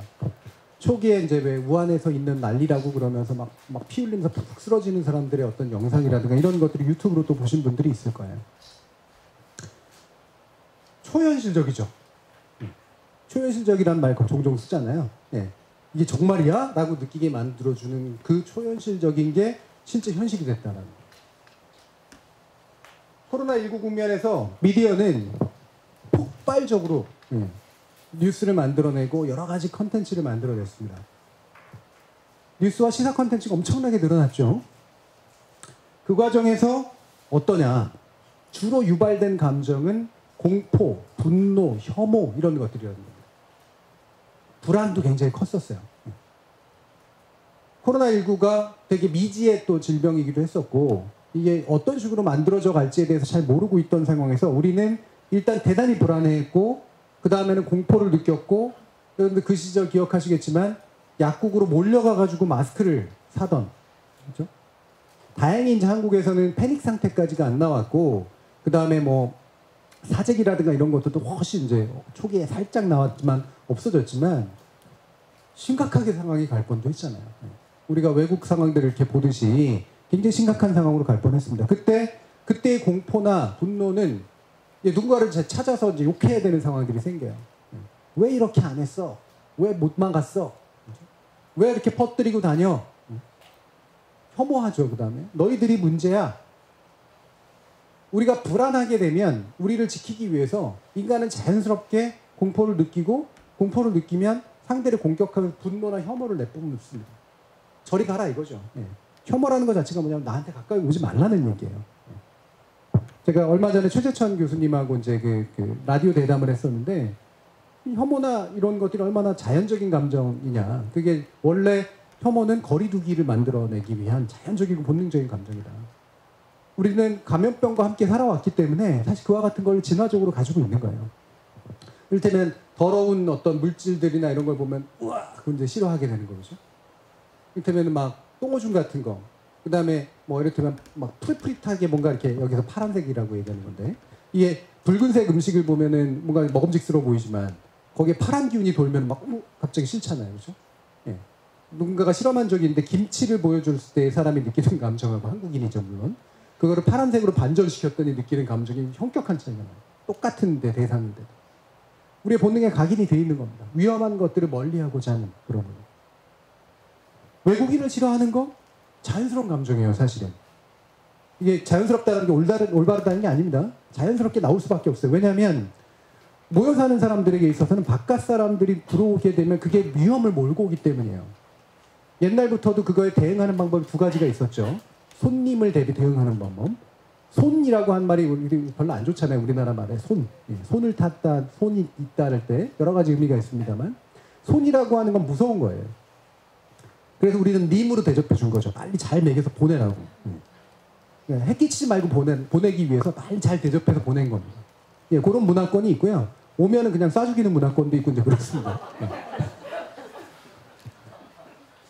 공동체가 모여 살면 공동체 안에서는 이게 사실 이미 공유되어 있는 거잖아요. 우리 가족들 같은 경우에 이미 충치군 다 공유하고 있고 그런 거 아닙니까? 같이 밥 먹고 이러니까 같이 일종의 그 공동의 그 바이러스 생태계를 같이 가지고 있는 거예요.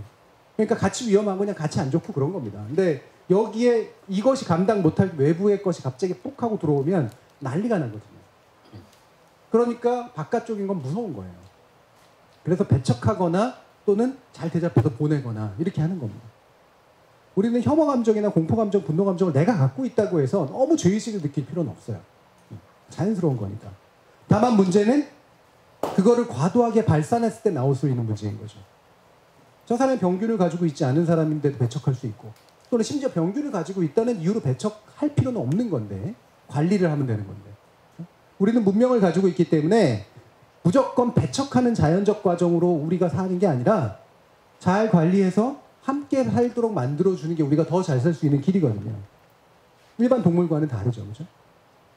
그런데 미디어가 했던 일들은 되게 원초적인 본능, 원초적인 분노, 원초적인 혐오 이런 것들을 자극하는 주로의 일이었다라는 겁니다. 그러면 사람들이 막 영화를 봐요. 넷플릭스 가입자가 2배로 증가했다고 하고요. 예. 영화는 안 가지만 IPTV를 VOD로 보는 사람들의 숫자가 확 늘었습니다. 저도 얼마 전에 컨테이전이라는 영화를 IPTV로 봤어요. 예. 이름만 들었지 내용은 잘 몰랐거든요. 자, 여기에 보시면 아무것도 공포처럼 퍼지지 않는다. 예. 공포만큼 무섭게 퍼지는 게 없다. 이런 뜻이죠. 예. 실제로 퍼졌던 건 컨테이전, 접촉해서 퍼졌던 건 공포였다는 거예요. 병균도 병균이지만 공포가 퍼졌다는 거예요. 이 영화를 이제 사람들이 막 봐요. 근데 저는 그때 미디어 학자로서 약간 사실 궁금했어요. 야, 이를테면 이런 거잖아요. 막 짜장면 먹으면서 중국집 막 먹방 보고 이러는 거하고 되게 비슷한, 좋은 말로 하면. 나쁜 말로 하면 다 지금 감염병 문제가 있는데 왜 감염병 영화를 굳이 볼까? 보신 분들이 있으세요? 왜 보셨어요? 저 뒤에 감염병 영화 보셨어요? 이런 거? 왜 보셨어요? 왜냐면 예. 지금 이 시기도 그렇고 굉장히 많이 앞서간다는 느낌이 있어서 예. 어떤 감염병 바이러스 영화들을 보려고 합니다. 예, 앞서갔다라는 건? 네, 그 일어나지 않는 현실에 대한 걸 영화가 먼저 나와 있었기 때문에 그렇죠. 예. 그 뒤스토리도 궁금했고 그렇죠. 예. 네, 그래서 영화를 예. 이게 이제 바로 저는 제가 짐작했고 제가 분석한 내용입니다. 예. 영화를 보게 되는 동기들이 대부분 어떠냐면 지금 일어나고 있는 일들이 끝이 어떻게 될지 모르잖아요. 영화는 끝나요. 예. 영화는 어디선가 끝나잖아요. 그죠? 예. 그게 주는 위안감 같은 것도 상당히 있고요. 그래, 우리가 어쨌든 백신이 개발이 될 거야, 라든가. 예. 뭔가 엄청나게 심하게 안 좋게 끝나면 또 더 우울해지겠지만, 예. 대부분은 또 해피엔딩으로 끝나니까. 이게 현재 벌어지는 일들을 이해하는 데 되게 도움이 돼요.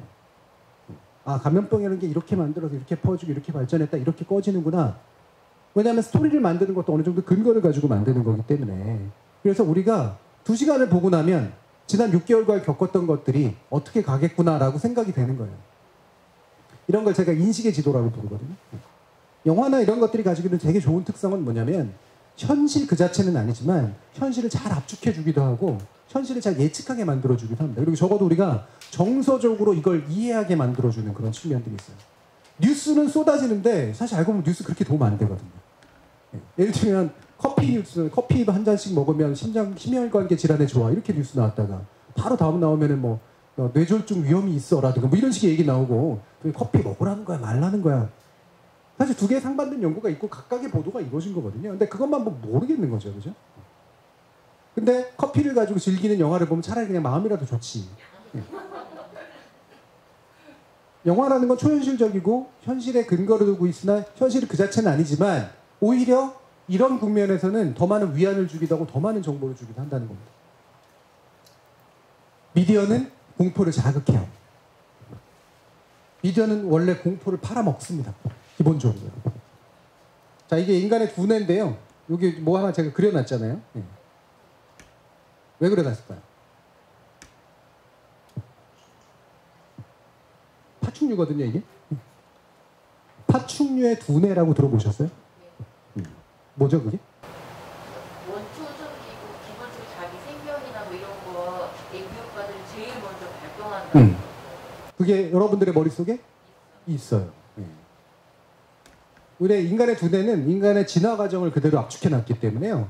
우리 자체는 아니겠지만 우리의 조상 중에 한참 원시적이었을 때 당시에 움직이던 뇌가 있어요.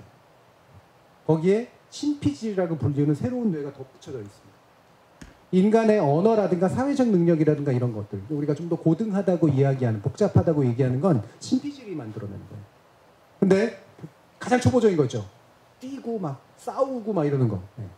우리가 훨씬 더 원시적인 형태의 생존을 할 수 있었던 동물이었을 시절에 했던 자동적인 반응들이 바로 이 원시적인 두뇌에 응축되어 있습니다. 파충류의 두뇌라고 부르는 게 파충류가 움직이는 방법과 유사한 메커니즘을 가지고 있는 두뇌가 우리 안에 있다는 거예요. 요거를 꺼내는 방법 중에 제일 중요한 재밌는 방법이 바로 뭐냐면 술 먹는 겁니다. 술 먹으면 바깥을 꺼트려요. 네. 술 먹으면 개가 된다 뭐 이런 식의 얘기를 하잖아요. 네. 이게 꺼지는 겁니다. 그러면서 파충류가 나오는 거예요. 가장 초보적인 욕망이 나오는 거죠. 술 먹으면 이렇게 술 먹고 나서 라면 드시고 이런 분들 많잖아요. 내일 얼굴 빵빵해질 거 알면서도 들어요. 빵빵해지긴 아는데 쉰피질이 잠시 자고 있거든요. 욕망을 채우는 거죠. 이제. 파충류의 두뇌는 굉장히 중요합니다. 인간이 본능적으로 반응하도록 만들고 그 본능적인 반응은 사실은 우리 인간이 살아가는 데 있어서 70%, 80% 이상을 차지해요. 여러분들 가만히 앉아서 늘 데카르트와 칸트를 생각하나요? 점심 뭐 먹지? 뭐 그렇죠? 아, 왜 오줌이 마렵나? 이런 거잖아요, 그죠? 네. 대부분이 인간이 살아가면서 대부분의 것들은 어떠냐면 상당히 본능적인 것들이 처리를 해줍니다. 그래서 제가 이것도 설명하는 건데 치매 같은 현상 같은 거 나타나기 전조 중에 하나가 냉장고 문을 갑자기 열었는데 내가 왜 열었지? 이런 거 느끼시는 분들이 있을 거예요. 저도 가끔 이제 나타나는 현상입니다. 이유가 뭐냐면 파충류가 먼저 움직인 거예요. 그러니까 내가 판단을 먼저 했어요. 예를 들면 안에서 물을 꺼내서 먹어야겠다라든가 이런 게 들은 거예요. 물을 꺼내서라는 건 합리적 판단이고 먹어야겠다는 욕망이에요. 그렇죠? 딱 열었는데 왜 내가 이런 욕망을 가지게 됐는지 까먹은 거예요. 순간적으로 이제 신피질이 이제 잘 작동하지 않으면서 내 기억이 사라진 거죠. 문을 열어놓고 생각합니다. 한참. 내가 왜 열었을까? 화장실 들어갔다 생각합니다. 내가 왜 들어왔을까? 이런 거. 그러니까 우리를 자동적으로 움직이게 만드는 것이 훨씬 더 오래 살아남는다는 얘기예요. 그거를 뒷받침하는 판단이라든가 사고라든가 이런 것들이 논리성 이런 것들은 쉽게 죽어요. 이게 훨씬 더 많은 에너지를 쓰고 이게 훨씬 더 생존에 사실은 유리합니다.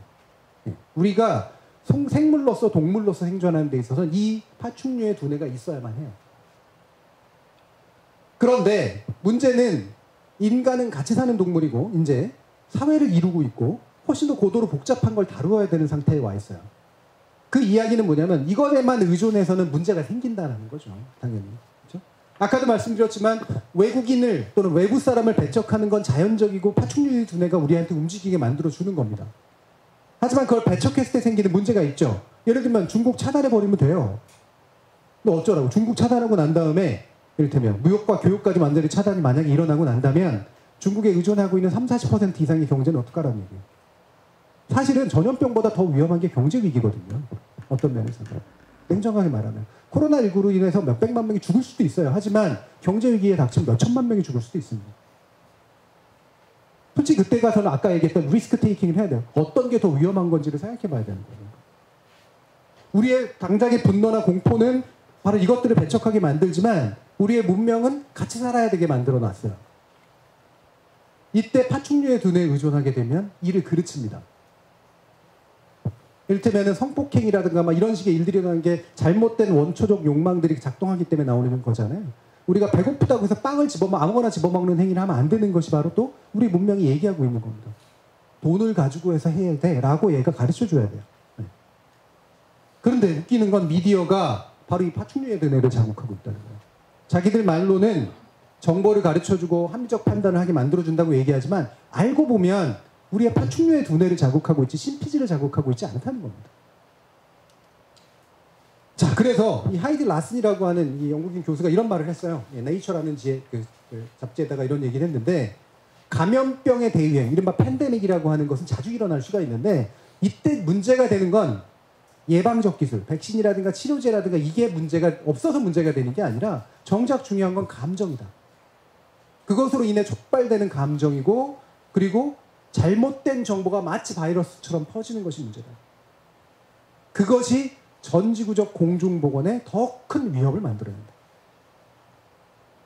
기다리면 어쨌든 백신은 나오고 기다리면 치료제는 나오고 기다리면 적어도 우리는 처리할 수 있는데 문제는 미국처럼 폭동이 일어나면 물론 직접적인 건 흑인의 어떤 누구죠? 플로이드라는 분의 경찰의 과잉한 진압에서 죽었던 거지만 그 바탕을 이루는 건 인종적 차별에 대한 어떤 분노였었고 특히나 코로나19가 만들어낸 굉장히 깝깝한 상황이라는 것이 바로 그게 촉발제가 된 거란 말이에요.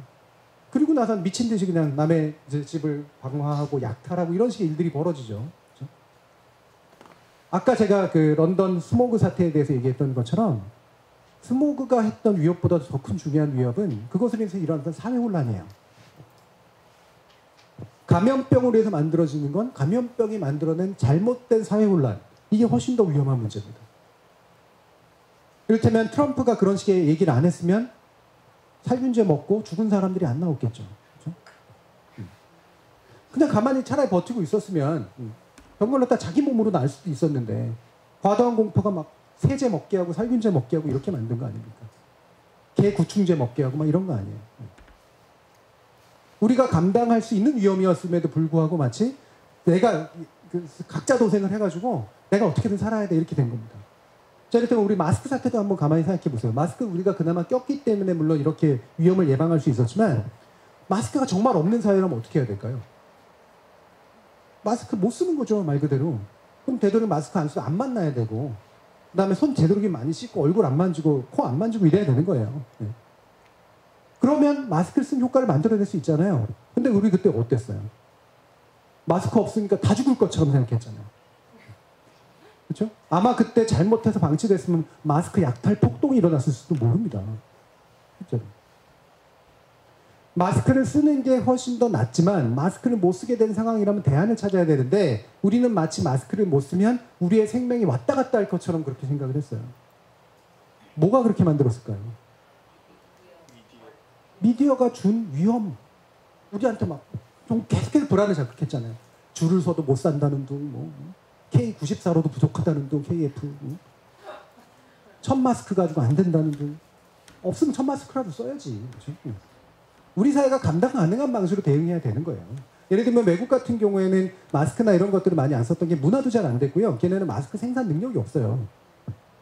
마스크 수출 금지 조치가 이루어졌는데 마스크 못 사잖아요. 근데 그 사회에서 어떻게 그걸 그럼 해야겠어요? 그렇죠? 국민들한테 설득해야죠. 마스크는 지금 비록 없지만 여러분들이 마스크 쓰는 대신에 이렇게 하면 그나마 낫습니다. 그렇게 설득을 해야죠. 거기다 대고 정부에다가 예를 들면 왜 마스크도 못 만들어내는 이 무능한 정부 이렇게 얘기하거나 아니면 공장에 대고 가서 방어하고 약탈하면 되겠습니까? 안 되죠. 그 사회가 감당하는 방식으로 이 문제를 처리해야 된다는 거예요. 우리는 다행히 마스크 생산 능력이 있었고 다행히 그걸 그래도 공급할 수 있었는데 그게 그나마라도 더 나은 효과를 만들어낸 건 맞지만 중요한 건 그 불안이 자칫하면 우리 사회를 굉장히 위험하게 만들 수가 있었다라는 겁니다. 이게 바로 정보가 잘못 전파됐을 때 나오는 문제입니다. 자, 정보의 종류를 이렇게 나눌 때요. 위험하거나 유익한 정보들이 있는데 그냥 정보면 우리한테 많은 정보 유익을 주겠죠. 근데 이 정보가 왜곡돼요. 거짓말에 의해서 또는 악의적으로. 거짓말은 아니지만 악의적인 경우도 있고 거짓말인 경우도 있어요. 우리가 가짜뉴스냐 이게 세 가지를 다 가짜뉴스라고 이제 이렇게 부르는데 그게 아니라 가짜뉴스라고 부를 때 흔히 말하는 게 이제 오인된 정보거든요. 거짓 또는 잘못된 거. 그렇죠? 근데 이게 악의적이지는 않으면 그 자체는 그렇게까지 위험하진 않습니다. 일부러 만들어낸 거짓, 일부러 막 누군가를 막 위험에 빠뜨리려고 만들어낸 거짓 같은 게 아니면 금방 퇴치돼요. 그런 것들은. 제대로 된 정보로. 그 반대편에 뭐가 있냐, 매운 인포메이션이라고 부르는 건 이게 나쁜 정보인데 악의적인 건데 유해한 건데 이런 것들은 어떤 거냐면 이런 거죠. 뭐 중국에서 많은 사람들이 우한에서 이제 병에 걸렸다라고 얘기하면 괜찮아요. 그 자체는 괜찮다는 게 뭐냐면 정보고 맞는 정보고 근데 그 안에는 뭐가 있냐면 중국 사람들이 혐오하게 만드는 게 있죠. 그래서 우한 폐렴이라고 이제 만약에 불러버려요. 우한 폐렴은 그 자체가 완전히 잘못된 정보는 아니거든요. 적어도 허위는 아닙니다. 왜냐하면 우한에서 만들어진 그 바이러스에 의해서 폐렴이 만들어지는 건 맞으니까. 그 자체로는 완전히 오인된 정보는 아니에요. 근데 굳이 그 얘기를 할 필요는 없는 거라는 거죠. 왜? 지금 퍼지고 있는 코로나는요. 이미 몇 번의 변형을 거쳐서 특히나 지금 한국에서 지금 퍼지고 있는 이 코로나는 중국에서 온 코로나가 아니라 외국 거쳐서 온 코로나예요. 그 다른 나라들. 이른바 3형, 4형이라고 이제 부르는 것들인데 다시 말해 유학생 타고 들어온 것들이라는 얘기입니다. 중국은 막든 안 막든 상관없이 들어오고 있는 것들이라는 얘기예요. 그 얘기는 뭐냐면 우리가 대응하는 데 있어서 잘못된 판단을 하게 만든다는 거죠. 근데 문제는 이 중간에 있는 겁니다. 악의적이고 거짓말까지 넣을 거예요. 이게 바로 우리가 가짜뉴스 중에 제일 위험한 유형입니다. 일부러 혼란을 야기하기 위해서 거짓을 섞어서 악의적으로 퍼뜨리는 정보. 이게 사실 제일 위험합니다. 그리고 이게 안 좋은 감정들을 부르치고 그릇된 정보를 만들어냄으로써 사회를 위험에 빠뜨립니다. 코로나 관련된 언급량을 보시면 제가 이제 4월까지 조사한 내용인데 이게 뭐 트위터라든가 뉴스나 이런 데서 쭉 퍼졌다가 이제 쭉 이렇게 약간 줄어들고 있는 상태죠. 이게 뭐하고 비슷하냐면 요거하고 비슷합니다. 지금 병원에서 치료받고 있는 사람들의 숫자하고 비슷해요. 아까 앞에 것도 보시면 그렇죠? 그 그래프가 비슷하죠. 이렇게 되는 거. 자, 단지 확진자 수가 많다 적다 이거보다 확진자가 급증하는 시기 또는 병원에 사람들이 많이 들어가야 되는 시기에 관련된 불안들이 증폭되면서 얘기들이 많아진다라는 뜻입니다.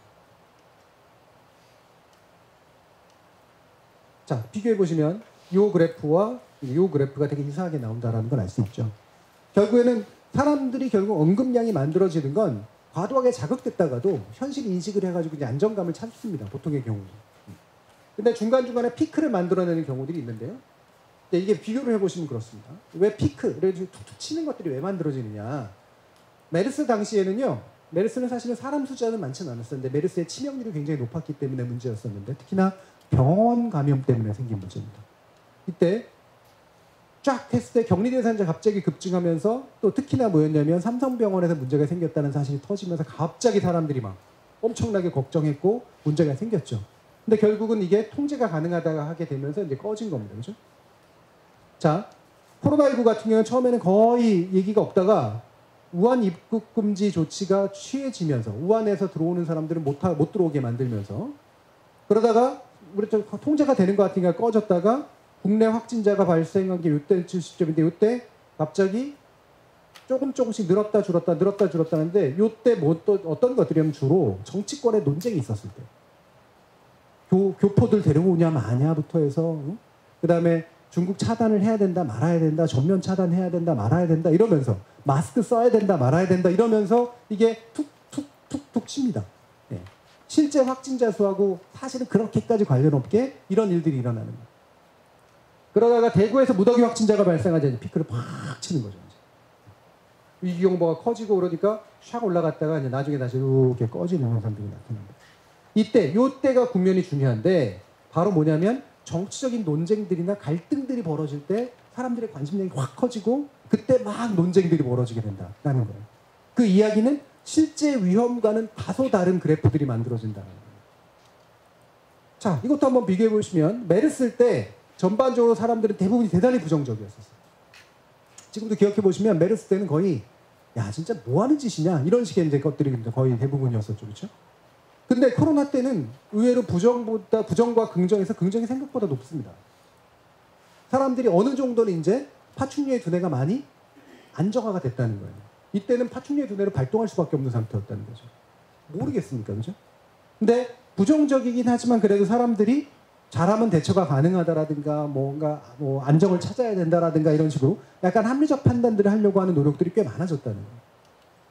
이때 이제 언론하고 보통 사람들이 생각하는 방식을 비교해 보시면 물론 소셜 미디어가 반드시 보통 사람은 아니긴 합니다만 자 이때 약간의 차이들이 이제 보여요. 감성된 연관론으로 봤을 때 위기라고 하는 말을 넣었을 때 긍정 부정 비율인데요, 그렇죠? 이쪽 소셜 미디어 쪽이 긍정성이 좀 더 높고 부정성이 좀 더 좁습니다. 언론 같은 데가 훨씬 더까지는 아니지만 약간 더 부정적인 인식들이 훨씬 더 자리를 차지하고 있었다는 거예요. 이거를 2월, 3월, 4월로 쭉 나눠보시면 언론은 중립적인 걸 빼고 긍정, 부정, 그죠? 그런데 소셜미디어 같은 경우에는 초기에는 좀 긍정적이었다가 중기 긍정이 약간 줄어들었다가 4월에 이제 부정이 좀 더 늘어나는 이런 방식으로 가죠. 다시 말하면 언론과 소셜미디어가 일치하지 않아요. 이게 또 한 가지 중요한 요소입니다. 옛날에는 언론들의 움직임을 그대로 쫓아갔었는데 지금은 사람들이 언론과는 좀 약간 다른 방식으로 또 움직이기 시작을 했다는 거예요. 왜? 서로 대화를 하기 시작을 했기 때문에 생긴 현상입니다. 우리가 막연히 언론한테만 의존했으면 이 감정이 그대로 이렇게 떨어졌을 거예요. 근데 서로 알리는 거예요. 그러니까 예를 들면 지금 언론 보도에서 이렇게 나오는데 이거 아닌데? 뭐 이런 식의 얘기들이 서로 퍼지면서 교정하는 효과들을 갖기 시작을 했다는 겁니다. 언론이 소셜미디어보다 오히려 뒤처진 측면들이 있어요. 부정확한 측면들도 있고 심지어는. 물론 언론에서 이제 소셜미디어에서 되게 이상한 정보, 되게 부정적인 정보들이 잘못 나온 경우도 많았지만 또 의외로 그릇된 정보들을 교정해주는 효과라든가 이런 것들도 있었는데 언론이 이와 같은 행동들을 하는 이유가 뭐냐면 관습적이기 때문에 그래요. 아직도 옛날 사고방식이 굉장히 많이 빠져 있다는 겁니다. 뉴스가치라는 표현 들어보신 적 있으세요? 뉴스가치라는 게 뭐냐면 언론이 뉴스를 선택할 때 작동시키는 우선순위입니다. 언론의 눈으로 중요하다고 판단하는 기준들이 몇 가지가 있어요. 흔히 하는 말로 개가 사람을 물면 뉴스가 안 되지만 사람이 개를 물면 뉴스가 된다. 이렇게 나오잖아요. 그죠? 물론 되게 중요하죠. 이 차이는. 누가 주체냐에 따라 차이가 있으니까. 요즘은 아마 다시 또 개가 사람을 물면 뉴스가 되고 있을 겁니다. 임박의 논쟁 뭐 이래가지고. 네. 상황에 따라 좀 다르죠. 그렇죠? 관습적 뉴스가 중에 대부분 신문들이 이제 이게 외국 사람이 이제 조사한 건데요. 부정적인 것에 가장 큰 가치를 부여하고요. 놀라움, 오락성, 그 다음에 후속 기사가 계속 나오는 거, 그 다음에 권력 엘리트. 뭔가 이렇게 파워 있는 사람들입니다. 부정성에 제일 높은 가치를 보여요. 뭔가 문제가 있다라고 하는 걸 알리는 게 제일 크게 중요하다고 본다는 겁니다. 파충류의 두뇌예요. 왜냐면 파충류의 두뇌가 원래 부정적인 것에 금방 반응하거든요. 그래야 내가 안전을 금방 찾을 수가 있기 때문에. 오락성은 차라리 좀 더 인간의 두뇌에 가깝습니다. 왜냐면 즐기는 것이기 때문에요. 소셜미디어 쪽은 외로 오락성이 높아요. 소셜미디어 쪽은 오락성이 높다는 걸 나쁘게 보는 사람들도 있는데 저는 그렇게 나쁘게 보지 않거든요. 즐기는 거를 훨씬 더 중요한 건 긍정적인 마인드들을 바탕에 깔고 있다는 얘기입니다. 부정성이 외려 3등이고 오락성이 1등이에요. 중간에 놀라움은 둘 다 똑같아요. 우리가 이제 뭔가 놀라운 것들에 반응을 하도록 되어 있기 때문에 그렇죠. 그 다음에 5번째가 상관성이에요. 나하고 관련이 있는 걸 훨씬 더 중시합니다.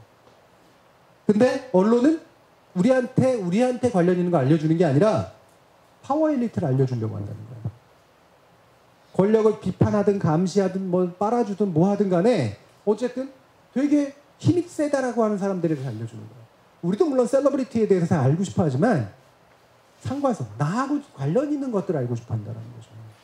이게 소셜미디어하고 언론의 굉장히 중요한 차이입니다. 지역에 관련된 문제. 중앙 언론들은 절대로 보도해주지 않는데 소셜미디어에서 어쨌든 흘러다녀요. 그죠? 지금 저기 포항 쪽에서 보면 제가 어제 포항 KBS하고 인터뷰하면서 나왔던 건데 저도 그때 알게 된 건데 맥스터랄에서 이제 그 원전에 들어가는 어떤 처리하는 그 부품 같은 것들이 있는데 이거를 교체해야 되느냐 말하냐 가지고 논쟁이 붙고 있대요. 모르죠. 하나도 수도권에 있는 사람들은 모릅니다. 지역 사람들은 막 이거 가지고 우리의 목숨이 달려있는 문제야 뭐 이러면서 약속을 안 지켜 왜 이러면서 얘기하고 있는데 안 당하고 있는 거예요. 네. 왜 우리하고는 별로 상관이 없는 문제라고 생각이 드니까. 그렇죠? 자, 이 이유가 뭐냐면 바로 부정성을 굉장히 높은 가치로 취급하고 있고 그 다음에 파워 엘리트의 문제에 지나치게 집중한다라는 거. 이 부분이 차이를 보여주는 굉장히 중요한 징표입니다. 코로나19 국면에서도 이와 비슷한 현상들이 나타났어요. 사람들은 지나치게 부정적인 거기보다 어느 정도 안정을 자꾸 찾고 싶어 하는데 계속 부정적인 것을 자극하고 있었다. 또 한 가지 권력 비판이나 감시 좋은데 그걸 이유로 쓸데없는 걸 딴지거는 일들이 너무 많았다. 우리한테 상관 있는 것들을 추구하지 못했다는 겁니다.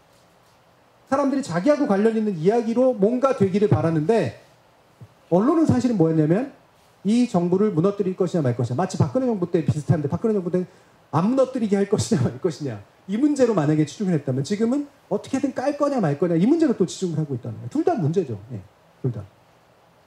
적합한 값에 맞게 우리에게 뭔가 주는 우리한테 정말 중요한 문제라면 비판해 줘야 되고 우리한테 정말 별로 중요한 문제라고 생각하지 않는다면 굳이 건드릴 필요 없는 것들이 이런 식의 얘기죠.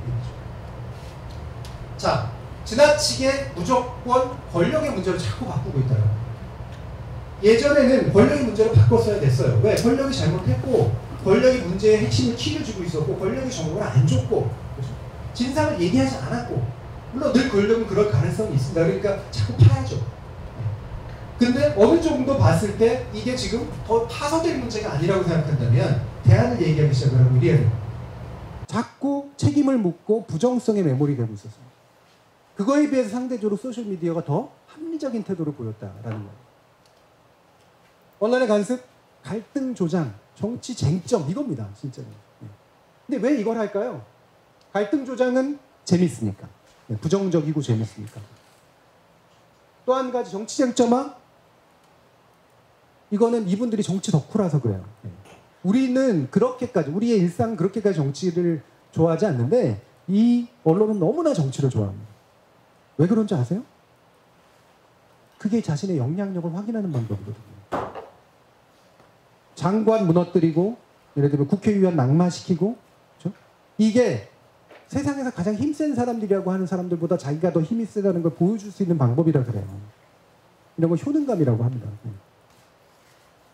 즉 정치 쟁점화 시키는 건 제일 잘하는 방법 일이고 이게 코로나는 잘 몰라도 정치 쟁점은 잘해요.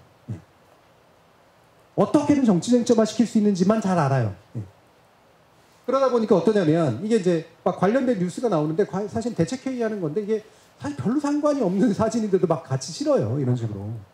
그 다음에 이 기사가 제가 이제 일부러 얘기는 안 했습니다만 이게 바깥에서 뭐 들어오는 사람들에 관련된 뭐 얘기인데 관련된 얘기들이 쭉 나올 때 예를 들면 뭐 저기 이게 교포들 중국에 있는 교포들 우한 쪽에 있는 교포들을 데려다가 전세기로 해서 이제 격리를 해가지고 관리를 하려고 했던 그때 대책회의하는 장면과 함께 이 장면을 대사진으로 썼거든요. 전혀 상관없는 사람들이에요. 이 사람들은 실제로 이렇게 들어오지도 않고 공항에 이렇게 들어오지 않고 따로 나와서 따로 실어가지고 이제 가잖아요. 쓸데없는 사진 올려놓고 사람들을 오인하게 만듭니다. 자, 중앙일보 그때 단독 하고서 때린 게 전세기 철수 우한교민 2주간 천안 두 곳에 격리한다. 중앙일보 그리고 나더니 인구 65만 도시 내 우한교민 수운용 무슨 죄냐? 불안한 천안.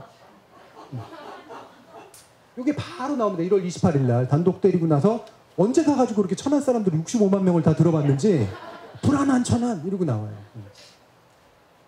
갈등 조장이죠. 실제로 천안도 아니졌지만 그리고 나중에는 이제 이게 바꾼 거 적어도 바꿨거나 아니면 이게 아니게 됐었는데 이 중앙일보 사람들이 이렇게 얘기를 합니다. 우리가 그렇게 얘기해줘가지고 바꾼 거야. 이렇게 얘기를 해요. 뭐 그랬을 수도 있어요. 하지만 사실은 여기에 격리했던 것이 정말로 문제였는지 심지어 만약에 계속해서 이제 딴지를 잡았잖아요. 자, 1월 29일 했더니 천안 반발에 아산 진천의 격리 수용. 그래도 살찌는 식단, 특히 찬밥 맘에 안 들어. 격리 우한교민 글 논란. 자, 이거 1월 28일에서 2월 12일 사이에 이어지는 이 글을 통해서 우리가 어떤 정보를 얻고 있습니까, 지금? 코로나19에 대응하는 뭘 얻고 있어요, 지금? 이 흐름만 한번 가만히 보세요. 뭘 얻느냐고요. 물론 천안에 계시는 분들이나 아산진천에 계시는 분들한테는 중요한 뉴스죠. 맞아요. 상관적인 뉴스니까. 그때 아산진천에 계시는 분들, 시위했던 분들 저희 저널리스트 토크쇼 제의에서 나중에 나온 내용도 나오는데 제 취재해 봤더니 이게 우리의 불만을 들어달라는 소리지 반드시 이거 세우면 안 된다는 소리는 아니다. 솔직히 말하면 이거 얘기하는 내용 나옵니다. 네. 절대로 이쪽에 들어오면 안 된다. 이게 아니라 왜 우리의 말 안 듣고 했어? 라는 불만이라는 거예요. 네. 그 정도 불만은 충분히 처리 가능한 불만이거든요. 이게 무슨 세상을 막 왔다 갔다 하게 할 일들입니까? 그죠? 왜 이런 갈등과 왜 이런 쟁점들을 만드냐 이거죠. 자기들은 이걸 해놓고 되게 막 뿌듯해요. 네. 정부 정책 바꿨고, 네. 그 다음에 위험을 막 알렸다, 뭐 이러면서. 여기서 무슨 확진자가 나왔으면 무슨 전파자가 나왔습니까? 나중에? 자칫 위험할 수 있었겠지만 그렇게까지 위험한 일은 아니었어요. 네. 오히려 더 중요했던 건 대한민국이 그래도 바깥에 나가 있는 대한민국 국민을 어떤 식으로든 안전하게 해주려고 노력하는구나. 이 정도는 필요한 일 아닙니까? 그죠? 네. 그렇게 굳이 미담으로 다루라는 소리도 아니에요. 네. 적어도 이게 우리가 코로나를 다루는 데 있어서 무슨 중요성을 가지고 있는 정보였냐는 거죠. 그것의 극단적인 형태가 이거잖아요. 찬밥 마음에 안 들어. 이거 페이스북인가 어딘가 올린 글이에요. 예, 이분이. 그래가지고 이분한테 불만을 집중시키는 거예요. 사람한테 야씨 기껏해서 데려다 놨더니 밥 가지고 불만해? 이거는 실제로 이 살찌는 식단이라는 말 자체도 좀 웃기는 얘기고요. 이건 주관적인 표현이니까. 이분이 그런 불만을 가질 수도 있으나 그 불만을 게시한 것도 뭐 그럴 수도 있어요. 근데 중요한 건 뭐냐면 사람들이 분노를 이 사람한테 자꾸 또 집중시키게 한다는 거죠. 그러면서 어떻게 생각해요? 자, 그렇게 데려놔봐야 소용없어. 얘들 그냥 다 불만만 가지고 있어. 이런 식의 어떤 허탈감을 자극하고 있다는 겁니다. 이게 코로나19 국면에서 우리 정부에 무슨 도움이 되냐는 거죠. 정책 결정하는 데 있어서 혹시라도 잘못했을 것들을 보는 데 도움이 됩니까? 아니면 우리가 뭔가 정보를 더 많이 받아서 관련된 코로나 정책을 짜는데 우리가 각성하게 만들어주는 정보예요? 그렇지 않잖아요. 핵심은 갈등과 쟁점을 만들어내기 위한 프레임이 들어가 있다라고 하는 겁니다. 전형적인 혐오 기사 이런 것들이죠. 이런 식으로 나오고 지금 뭐 안산만 해도 사실은 이렇게 외국인 노동자 이렇게 밀집지가 있기 때문에 수시로 터질 수 있는 얘기잖아요, 그렇죠? 대림동 차이나타운 가보니 가래침 뱉고 마스크 미장원 위생 불량 심각. 웃긴 기사인데 예전부터도 그랬어요. 어디는 뭐 예를 들면 마장동 가면 안 그럽니까? 마장동에선 다 막 위생적으로 하나요? 이게 또 이제 되게 편견이 들어갔을 뿐더러요. 실제로 보면 여기서 지금까지도 보면 여기서 뭔가가 확진이 확 퍼진 사례가 잘 안 나오고 있죠. 왜 그럴까요? 저도 외국에서 소수자로 살아봐서 아는데요. 이런 사태 터지면 혹시라도 위험당할까 봐 훨씬 조심하게 돼 있어요. 어떤 일을 당할지 모르기 때문에. 실제로 여기서도 굉장히 나름대로 조심을 하는 분위기였었습니다. 기사를 어떤 식으로 쓰냐면 우한 폐렴 창궐에도 위생관념은 여전히 부족. 그러면서 중국 밀집 지역인 뭐 어쩌고 가면서 이때 음식은 여전했고 그다음 대량으로 구매한 마스크 막 빡세게 하고 있는 장면들 이런 걸 가지고 막 기술을 합니다. 묘하게 결합돼 있잖아요. 네. 중국에서 온 사람들이 문제고 비위생적이고 무책임하고 심지어는 여기서 우리의 마스크를 뺏어가고 있어. 이걸 보고 사람들은 무슨 생각이 들어요? 우리의 파충류의 두뇌가 발동하면 역시 저 배은망덕한 놈들부터 해서 우리의 마스크를 뺏어가다니 저거 빨리 차단해 이런 생각뿐이 안 드는 거죠. 뭐 서로 일부의 기능은 있을 수 있습니다. 그래서 수출 차단을 좀 그래도 빨리 좀 늦어졌던 거를 빨리 하도록 만든 거 이런 것들은 있었는지 몰라도 그것을 제외하고 나면 이 집단에 대한 혐오나 그릇된 관념들 심지어는 취재도 제가 볼 땐 가서 제대로 한 취재도 아니에요. 이런 식의 기사를 루포 기사라고 단독이라고 치고 있는 것들은 되게 우스운 일이라는 거죠. 결과적으로 저는 이 재난을 다루고 위험을 다루는 우리의 문제는 그릇된 정보와 그릇된 감정의 전파를 어떻게 막아줄 것이냐. 이걸 정보 백신, 감정의 치료제라고 말하게 부른다면 이건 어디서 만들어져야 하느냐라는 겁니다. 재난은 상시적으로 있을 수 있고 그 재난이 증폭될 수 있을 때 나서는 위험은 오히려 불안과 혼돈에서 온다라고 하는 것도 우리가 명확히 경험적으로 알고 있다면 긴급한 재난이 터졌을 때 얼마나 정보가 투명해야 되는지 그렇죠? 정부는 그걸 가릴 게 아니라 최대한 제대로 보여주는 게 그게 큰 위험을 안 만든다라는 걸 명확히 이해해야 돼요. 그때 언론들도 역시 뭐냐면 그때 정확한 정보가 어디서 나오고 있는지를 제대로 잡아서 알려주는 거. 이게 초기에 있어서 굉장히 중요하다. 그리고 중기로 넘어가면 해결책으로 가야 되는 거죠. 그죠? 초기의 문제를 우리가 인식했으면 그때 이 문제에 대응하기 위해서 가장 효율적이고 합리적인 방안들을 논의하는 쪽으로 이제 옮겨가야 돼요. 그거를 위해서 폭로를 열어줘야 되죠. 거기에 정치적인 입김이 끼어들 이유가 없습니다. 그건 문제 해결이기 때문에. 문제 해결하기 위해서 주체를 불러야 돼요. 주체들을 앉혀놓고 그 주체들이 원하고 바라는 방향들을 실제 기술적으로 해결할 가능한지를 알아봐야 되는 거예요. 이를테면 당사자들을 앉혀놓지 않고 하는 문제 해결은 아무런 의미가 없습니다. 당사자들이 아이디어가 더 좋아서가 아니에요. 당사자들의 요구를 명확히 알고 불안들을 알아야 그걸 해결할 기술적인 방법을 찾을 수가 있기 때문이에요. 당사자가 아닌 사람들은 그 감정을 공유하지 못하기 때문에 기술적인 방법을 찾는 데 있어서 대단히 냉정한 방법만 생각할 수밖에 없습니다. 그거는 당장의 문제의 일부는 해결해 줄 수 있어도 우리 마음을 해결해 주지 못해요. 우리의 감정을 다스려 주지 못합니다. 이를테면 마스크를 공급하는 기술적 해결 방법도 중요하지만 당신들이 일주일에 2번은 그래도 받을 수 있어라고 하는 안정감을 만들어주는 게 더 중요한 거죠. 그렇죠? 싸우지 않아도 돼 라고 하는 걸 얘기해 주는 게 훨씬 더 중요한 겁니다. 여러분들한테 마스크 막 폭탄을 안겨주는 게 중요한 게 아니라는 거예요.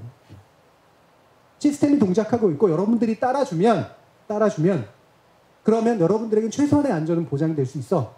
그리고 그걸 위해 나는 최선을 다할게 라고 하는 걸 보여주는 게 제일 중요합니다. 그래야 당사자들이 감정을 어루만지고 이해하고 안전시키는 거죠. 세월호 사건에서 가장 핵심적으로 문제는 말을 들었던 사람들이 피해를 입었다는 거잖아요. 저는 이게 시스템의 약점을 가장 정확히 보여준 사례라고 생각을 하거든요. 그래서 그릇된 정보가 아닌 투명한 정보의 최대한의 공개. 이게 초기에 굉장히 중요한 문제고 언론도 그것을 위해서 최대한의 노력을 해야 되고 그 다음에는 감정의 왜곡을 막기 위해서 당사자들을 앉혀놓고 하는 논의 과정 그리고 그것을 해결하기 위한 기술적인 장치들을 최대한 많이 동원하는 것 거기에 자원들을 배치하는 것 그것을 위해서 논의의 장을 마련하는 것 이게 어떤 재난이든 간에 만약에 이것이 벌어질 수밖에 없는 문제가 있다면 최대한 예방하고 해결하는데 우리 사회가 적응할 수 있도록 만들어준다. 이게 바로 레질리언스라는 개념입니다. 이게 회복 탄력성이라는 개념인데요. 중요한 우리를 유지하고 회복시키는 게 중요한 거잖아요. 어루만지고 회복시키는 것. 없었던 것들을 있게 만들다거나 사라진 것들을 그 자리에 다시 만들어달라가 아니라 적어도 우리가 평온한 삶을 다시 살아갈 수 있도록 만들어달라는 거잖아요. 그것을 위해서 정보나 언론이 해야 될 일이라고 하는 건 바로 이렇게 투명성과 당사자와의 논의라고 하는 것이다. 이게 비록 더디더라도 문제를 궁극적으로 해결하고 계속적으로 돌아가도록 만들어주는 데 있어서 핵심이 되는 내용이다. 라는 이야기까지 말씀을 드립니다. 감사합니다.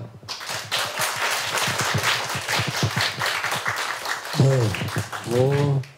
그 오전 11시부터 시작해서 1부, 2부에 걸쳐서 굉장히 소중한 이야기들이 쭉 나와 있는데 그 실시간으로 보고 계신 우리 네티즌 여러분들께서도 실시간 댓글창에 박수 한번 주시고요. 여기 현장에 계신 분들도 박수 한번 다시 한번 네, 고맙습니다. 그리고 오늘 우리 정준희 교수님께서 쭉 말씀해 주신 내용에 대해서 실시간으로 이 온라인 생중계를 보시던 분들께서 댓글창에 올려준 질문들이 몇 개 있습니다. 그래서 질문들을 좀 드려보고 그리고 그 혹시 현장에서도 질문이 있으시면 질의답변하는 시간을 갖도록 할 텐데요.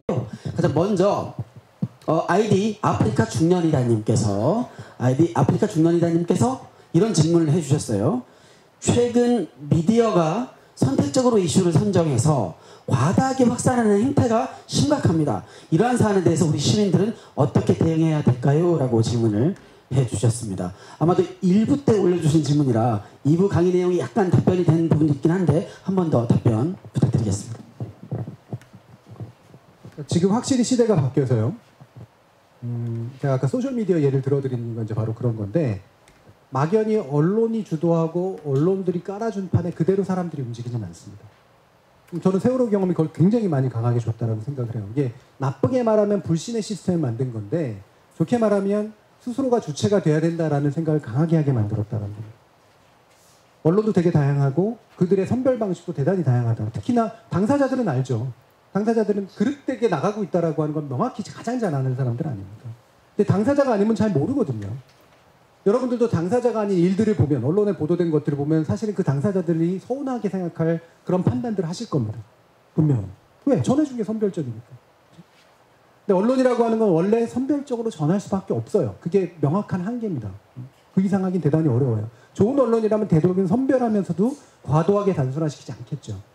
하지만 그건 어쩔 수 없는 문제입니다. 그 다음을 채우는 게 바로 뭐냐면 언론을 통해서 전달되는 그런 정보들의 배후를 우리가 우회해서 알아내는 거예요. 추구하는 수밖에 없습니다. 요번에 제가 여기다 이미지를 실지는 않았지만 정보 혼란이 그나마 덜했던 이유가 뭐냐면 질본이 워낙 투명하게 정보 공개도 했고요. 거기 홈페이지 유입량이 굉장히 많았어요. 사람들은 이제 그냥 뉴스 듣고 앉아있는 게 아니라 직접 찾아가가지고 보고 있다는 겁니다. 원자료를. 원자료가 어떻게 잘못 쓰이고 있는지도 알고 있어요, 사람들이. 어떤 면에서 보면 기자들보다도 훨씬 더 원자료에 충실하게 보시는 분들 많아졌습니다. 즉, 언론을 우회해서 원래의 정보에 가까이 다가가려고 하는 노력. 이 반드시 필수적이다. 좋은 언론과 함께하는 것도 좋지만 이 언론이 주는 정보에 언제나 플러스 당사자들하고 관련된 것들을 끊임없이 알아내려고 하는 것이 내가 특히나 중요한 판단을 내릴 때는 그런 반드시 일들을 해야 된다. 그래서 어떤 출처에서 언론이 이와 같은 얘기를 했으면 그 출처를 직접 찾아가 보는 이거는 필수적이다라고 생각하시면 되고 그게 특히나 많은 분들이 또 공유해 주시잖아요. 요즘은 직접 카메라 들고 가가지고 유튜브로 막 생중계해 주시는 분들 계시잖아요. 이런 게 이제 굉장히 중요한 소스가 될 수가 있다는 것이죠. 네, 그렇죠. 그 언론사는 이야기하는 출처를 직접 한번 요즘엔 검색이 다 되니까 해보는 행동 하나가 굉장히 그 팩트를 체크하는 일상적인 방법이 될 것 같다는 생각이 들고 교수님께서 해주셨던 답변 중에 시민들이 소셜미디어 같은 걸 통해서 정말 언론이 이야기하는 내용이 팩트인지 아닌지를 이렇게 막 적극적으로 나섰던 계기가 세월호 참사라고 하는 것을 겪으면서 그런 시민 역량들이 커졌다고 하는 것이 또 인상적인 내용으로 다가오는 것 같습니다. 또 한 분 이런 질문을 해주셨는데요. 릴리영이라는 분께서 미디어의 폐해를 잘 알고 있을 텐데 자신들이 저지른 폐해를 잘 알고 있을 텐데 이를 막기 위해 또 다른 미디어가 나와도 결국에는 그 미디어 시장에서 이렇게 하다 보면 똑같게 될까요? 라는 질문이 왔습니다. 네, 상당히 날카로운 질문입니다. 네. 개인의 반성으로 해결되지 않는다는 게 바로 이런 부분이에요. 여러분들이 아마 특히 이제 피해자 유족분들 같은 경우에는 사과하러 오신 언론인들 만나신 적들이 있으실 거예요. 근데 그분들은 그래도 그 당시에는 그렇게 나쁜 짓 안 했던 사람들이거든요. 정작 사과하러 온 사람들은 그렇게 나쁜 짓 안 했던 사람들이에요. 그 사과할 마음이라도 생긴 사람들이니까 괜찮은 거죠, 그죠? 네. 이게 한스러운 거죠, 그죠? 정작 문제를 만들었던 놈들은 얼굴 그냥 뻣뻣이 들고 사는데 네. 그때 그렇게 잘못하지 않은 사람들이 미안하다라고 얘기를 합니다. 그런데 그렇게 미안하다고 해놓고 또 비슷한 실수를 저질러요. 그게 제일 안타까워요. 그게 악의적인 방식으로 저지른 건 적어도 아니거든요. 적어도 두 번째 케이스 같은 경우에. 왜 그러느냐? 아까도 말했지만 미디어가 파충류의 두뇌를 여전히 가지고 있어서요. 자극적이고 단순화시키고 갈등 중심으로 하고 파워에게 뭔가 의존하거나 또는 그거를 무조건 까는 그런 방식으로 하는데 너무 익숙한 관습들에 들어가 있기 때문에 여기에 한 개인의 기자가 좋게 잘 자라서 제가 가르쳐가지고 가더라도 비슷하게 되고 또 하나의 미디어가 생겨도 그것과 경쟁하게 되는 상황들이 만들어진다는 거죠. 이건 참 구조가 쉽게 바뀌기 어렵다라고 하는 것들을 보여주는 굉장히 대표적인 예인데요. 이러면 결국 두 가지 방법뿐이 없습니다. 이제 하나는 계속해서 새로운 미디어를 만들어내가지고 밀어내는 방법. 적어도 좋은 예를 만들어서 나쁜 예를 좀 밀어내는 방법이 있고요. 이거는 좀 시간이 걸리지만 필요한 방법이고요. 그래서 공영방송이나 이런 게 중요한 겁니다. 그러니까 시민들이 직접 자신의 영향력을 쓸 수 있는 어쨌든 매체들이 있어야 돼요. 그리고 그걸 중심으로 우리가 뭔가를 해봐야 됩니다. 또 한 가지는 시민 스스로가 대안들을 마련해야 된다라는 거죠. 언론이 지들끼리의 경쟁으로는 예를 들면 너무 후진 경쟁이다라고 인식하도록 만들어야 돼요. 자기들끼리는 사실 도토리 키재기거든요. 알고 보면 그래요. 이게 되게 웃긴 게 그렇게 똑똑한 사람들이 기자가 되고 미디어에 들어가도요. 결국 비슷한 거 가지고 서로 경쟁해요. 제가 아까 중앙일보 이런 거 얘기했을 때 그 당사자들은 어떻게 생각한다고 제가 말씀드렸잖아요. 이게 되게 잘했다고 생각한다니까요. 근데 바깥으로 나오면 그게 참 후진 짓이었구나라고 인식하게 되는 거예요. 마치 이건 제가 이런 비유를 쓰는데 군대 가보신 분들은 알지만 군대 가가지고 막 휴가 나갈 때 좋은 군복 가지고 막 다리고 있고 그러잖아요. 밖에 나가면 똑같은 군인들인데 자기들이 야, 네 군복 멋있다는 등 A급이라는 이런 얘기하고 있는 거예요. 중고생들이 막 되게 이상한 얼굴 복장하고 가서 서로 이쁘다고 생각하는 거고 되게 비슷한 거죠. 또는 나이 드신 분들이 서로 아웃도어 입고 나가지고 되게 멋있다고. 그한테만 통하는 논리가 마치 바깥하고 동일할 거라고 생각하는 착각에 빠집니다. 결국에는 이것이 되게 우물 안의 논리였다라고 하는 것들을 인식하게 만드는 바깥의 논리가 필요해요. 더 나은 대안, 더 나은 시민적 결합 이런 것들이 이것보다도 훨씬 더 훌륭할 수 있다. 예를 들면 세월호 지금 여기 협의회에서 가지고 계신 자료가 언론이 그냥 가끔씩 그냥 버릇처럼 건드리는 재난사고에 비해서 훨씬 더 많은 데이터와 훨씬 더 많은 증언과 훨씬 더 많은 대안과 고민들이 담겨있다는 게 드러나면 이게 얼마나 후진지 알게 되는 거죠. 적어도 모든 걸 그렇게 다 우리들이 다룰 수는 없지만 각자의 영역에서 그게 가능하거든요. 그게 새로운 출처가 돼야 됩니다. 그래서 자기들끼리 잠시 다루던 뉴스 몇 번 다룬 거 가지고 마치 전문가인 양 하는 것은 적어도 바깥의 논리로 봤을 때 웃긴 논리다라고 하는 걸 보여줄 수 있어야 된다. 이렇게 생각을 합니다. 예, 그 교수님 말씀 들으니까 정말 그 중앙일보 기사 중에 살찌는 식단이라는 그 헤드라인을 뽑았을 때 얼마나 박수 쳐가면서 좋아했을지 참 안타깝네요. 어쨌건 후지지 않는 방향으로 언론이 갔으면 좋겠고요. 요거는 제가 사회자로서 드리고 싶은 질문인데요. 지금 어쨌건 21대 국회가 새롭게 구성이 됐고 총선 과정에서 이제 언론의 개혁에 대한 이야기들도 많이 이제 나왔었는데 코로나 국면을 겪으면서 쏟아지는 언론들도 정말 한심하기 그지없는데 이게 21대 국회에서 어떤 법률적인 어떤 제도나 법률 장비 같은 걸 통해서 언론이 후지지 않은 방향으로 갈 수 있게 만드는 어떤 그런 방법이 있을지 한번 여쭤보고 싶습니다. 예. 제가 이거는 공개적으로 어디 가서 잘 얘기하지 않던 영역이긴 한데 워낙 언론개혁 얘기 많이 나오고 또 제가 원하든 원치 않든 간에 이제 제가 어디선가 얘기하는 게 이제 누군가 또 받아쓰기 할 수도 있고 이제 그래가지고 되도록이면 잘 이제 자제하고 있는 부분인데 대표적인 게 이제 징벌적 손해배상에 관련된 얘기입니다.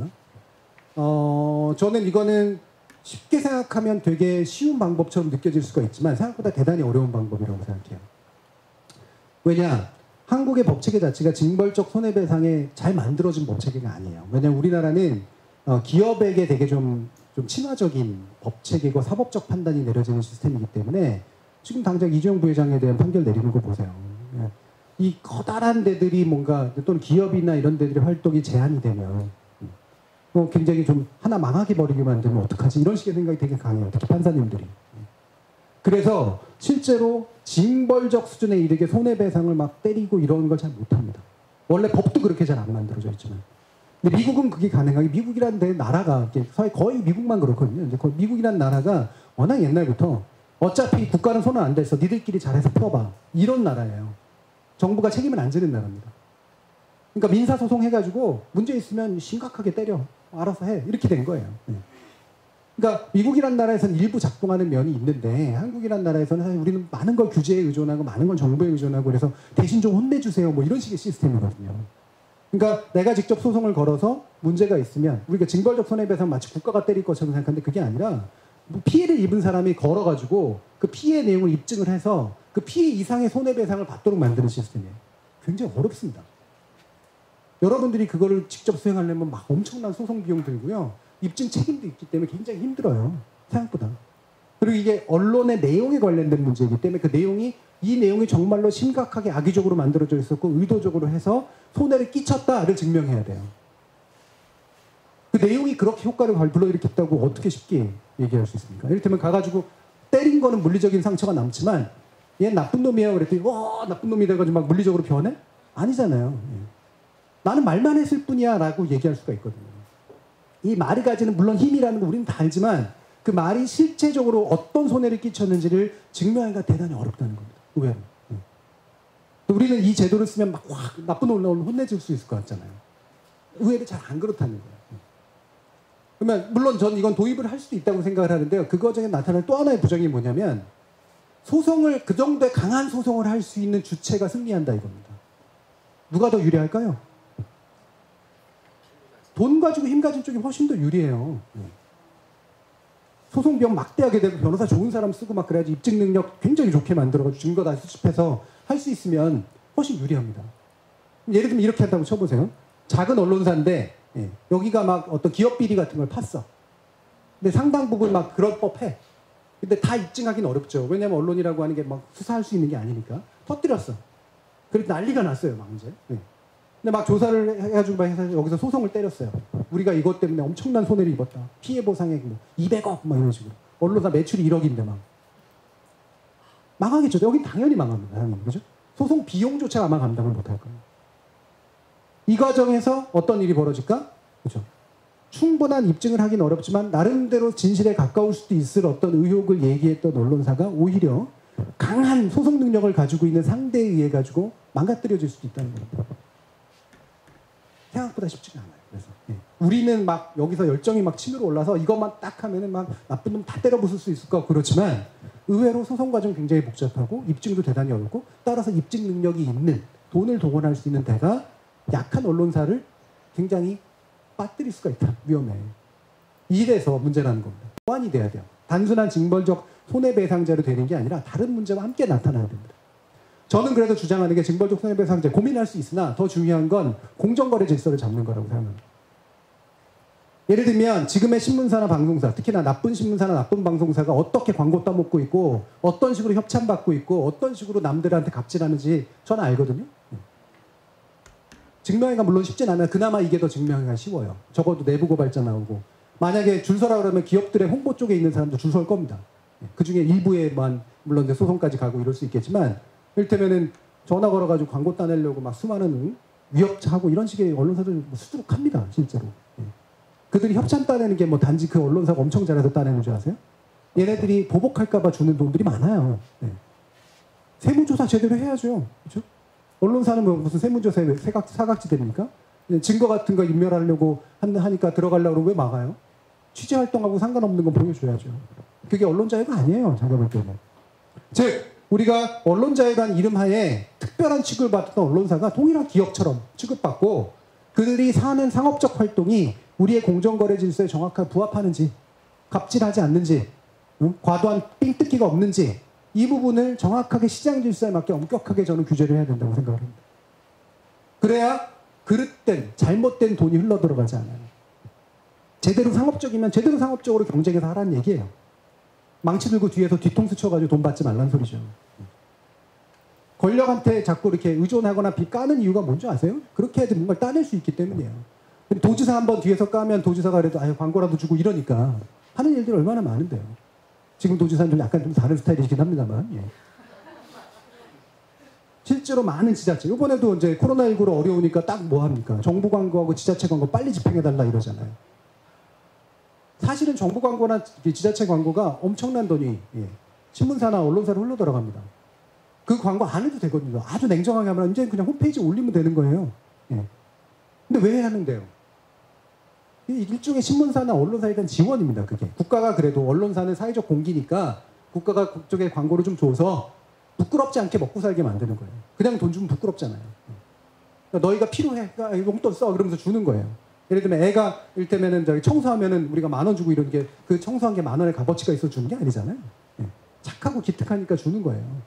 냉정하게 말하면 국가의 지원과 보조 시스템인 겁니다. 언론에 대해서 제대로 해야죠. 그러면 이 정부 광고가 집행되는 거 이것도 저는 대단히 불투명하다고 생각하거든요. 정부 광고로 언론을 쥐고 흔들면 안 됩니다. 그게 이제 국가가 통제하는 방식이니까.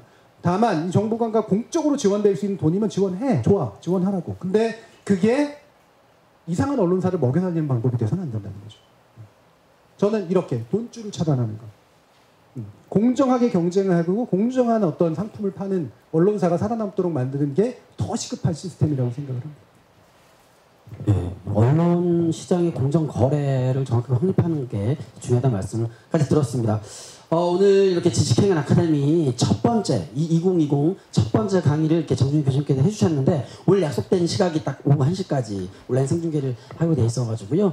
오늘 진행됐었던 온라인 생중계는 여기서 좀 마치고 진행해볼까 하는데요. 지금 실시간으로 보고 계시는 우리 네티즌 여러분들, 네, 보이시나요? 네, 댓글창에 달아주시고요. 우리 오늘 여러분들께 귀한 말씀해주신 우리 정준희 교수님께 다시 한번 뜨거운 박수로 보내주시면 고맙겠습니다. 감사합니다. 네. 이 미디어나 국민들을 좀 이렇게 여론 형성을 하기 위해서는 어떠한 방법을 좀 했으면 좋겠는지 좀 밖에서 봤을 때 이거 너무 아까운데 이렇게 했으면 좋겠는데 이런 것들을 좀 듣고 싶습니다. 네. 사실 그 부분이 상당히 좀 어려운 문제죠, 당연히. 왜냐하면 사실 진상이라고 하는 걸 모르니까 어디까지 밝혀야 진상이 되는 건지를 모르는 거잖아요. 이 정도 밝혔으면 진상에 가깝다. 또 판단을 할 수 있어야 되는데 그게 안 되는 거죠. 그러니까 외부 특히나 이 일을 경험하지 못하신 분들에게 있어서는 어디까지가 진상일까에 되게 흐릿한 생각을 가지고 있어요. 근데 그래서 그 선을 좀 명확하게 해주시는 게 되게 필요한 것 같아요. 그러니까 예를 들면 정확한 사고의 원인 뭐 이런 것들은 지금 당연히 나와 있는 거고 그다음에 책임자에 관련된 거 이 문제가 대부분의 경우인데 실제로 이러한 식의 해상사고나 이런 것들이 반복되지 않기 위해서는 그 당시 어떤 메커니즘으로 이 해상에 관련된 일들이 관리되고 있었고 따라서 이 사고로 이어지게 됐는가를 적어도 납득 가능한 형태로 우리는 알아둬야겠다. 그래야 어떤 시스템을 고치고 어떤 문제를 예방할지를 알 수 있으니까 라고 하는 게 일단 기본이 돼야 된다고 생각을 해요. 물론 그렇게 얘기해 오셨겠지만 이게 왜 침몰했을까? 맞잖아요. 근데 이 침몰의 아주 구체적인 어떤 측면들에 자꾸 들어가서 이게 어떤 두 사람은 음모론을 얘기하고 어떤 사람은 여러 가지 논쟁점들을 얘기를 하는데 구체적인 물리적 침몰의 어떤 동학이라고 하는 것을 밝혀내야 실제로 어떤 문제가 있었는지 알겠지만 이게 되게 디테일하고 너무 어렵고 막 이렇단 말이에요. 그리고 알기도 상당히 힘들고. 근데 좀 더 거시적인 메커니즘을 우리가 알 수 있는 정도까지는 좀 돼야 된다. 그리고 언론들도 그게 이제는 세월을 추모하는 문제를 넘어서서 도대체 해상에 관련된 문제들이 어떻게 관리되고 해경에 무슨 문제들이 있었고 이런 것들을 관리 체계의 문제에서 명확하게 우리 좀 알자. 그리고 그것이 현재에도 반복되고 있는지 그렇지 않은지 개선된 부분들이 있는지 그렇지 않은지 알자라는 데까지 나아가기 위해서 이 앞단계가 필요한 거 아니겠냐라는 거. 이 부분에 대한 설득들을 좀 해야 된다라는 생각이 들어요. 그리고 그게 미디어라고 하는 게 어떤 존재냐면 자기들 귀에 걸려야지 뭔가를 하거든요. 대의명분이 굉장히 크면 잠시 하다가 안 해요. 근데 이게 자기들이 생각하기에도 새로운 이야기고 자기들이 생각해도 이게 얘기를 한번 해볼 가치가 좀 있다라고 느껴야지 자극을 받아서 이제 하게 되거든요. 근데 지금까지 여러분들 세월에 관련된 이야기 가만히 보시면 대부분이 추모거나 잘못함에 대한 어떤 공박 이런 거고 뭔가 되게 가끔 스포트라이트나 이런 데 뭐 심각한 문제가 마치 자기들이 알아낸 것처럼 얘기를 하지만 사실 별거 아닌 경우들이 많았고 근데 핵심은 이게 혹시라도 반복될 수 있는 문제 아닌가?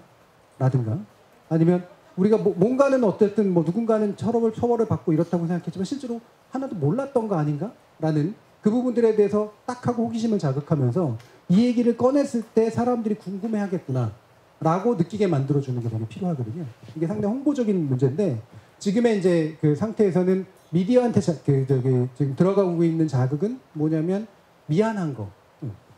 그리고 약간은 좀 이제 미안하니까 약간은 이제 몇 번 다루고 좀 잊고 싶은 거 정도 이상의 자극이나 정보가 안 들어가고 있다는 거예요.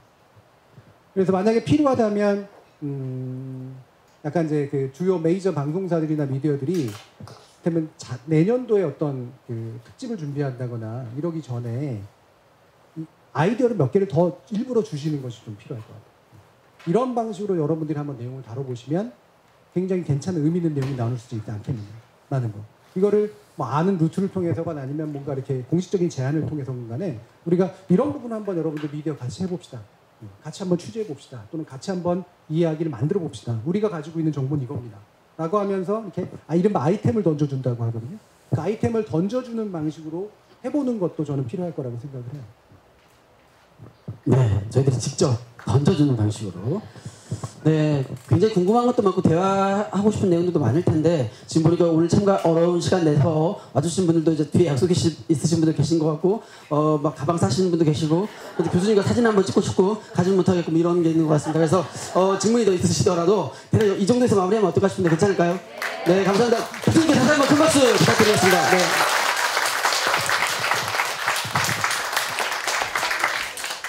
네, 혹시 교수님과 단체 사진 한번. 네.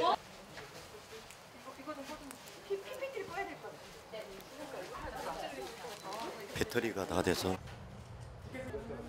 요조도 많이 와요. 요즘도 거의 한 사람밖에 없어요. 일반인들은 저한테 신청해 주시면 어머니 가족협의회 가족협의회 돈이 아니고 물어봐야 되겠다.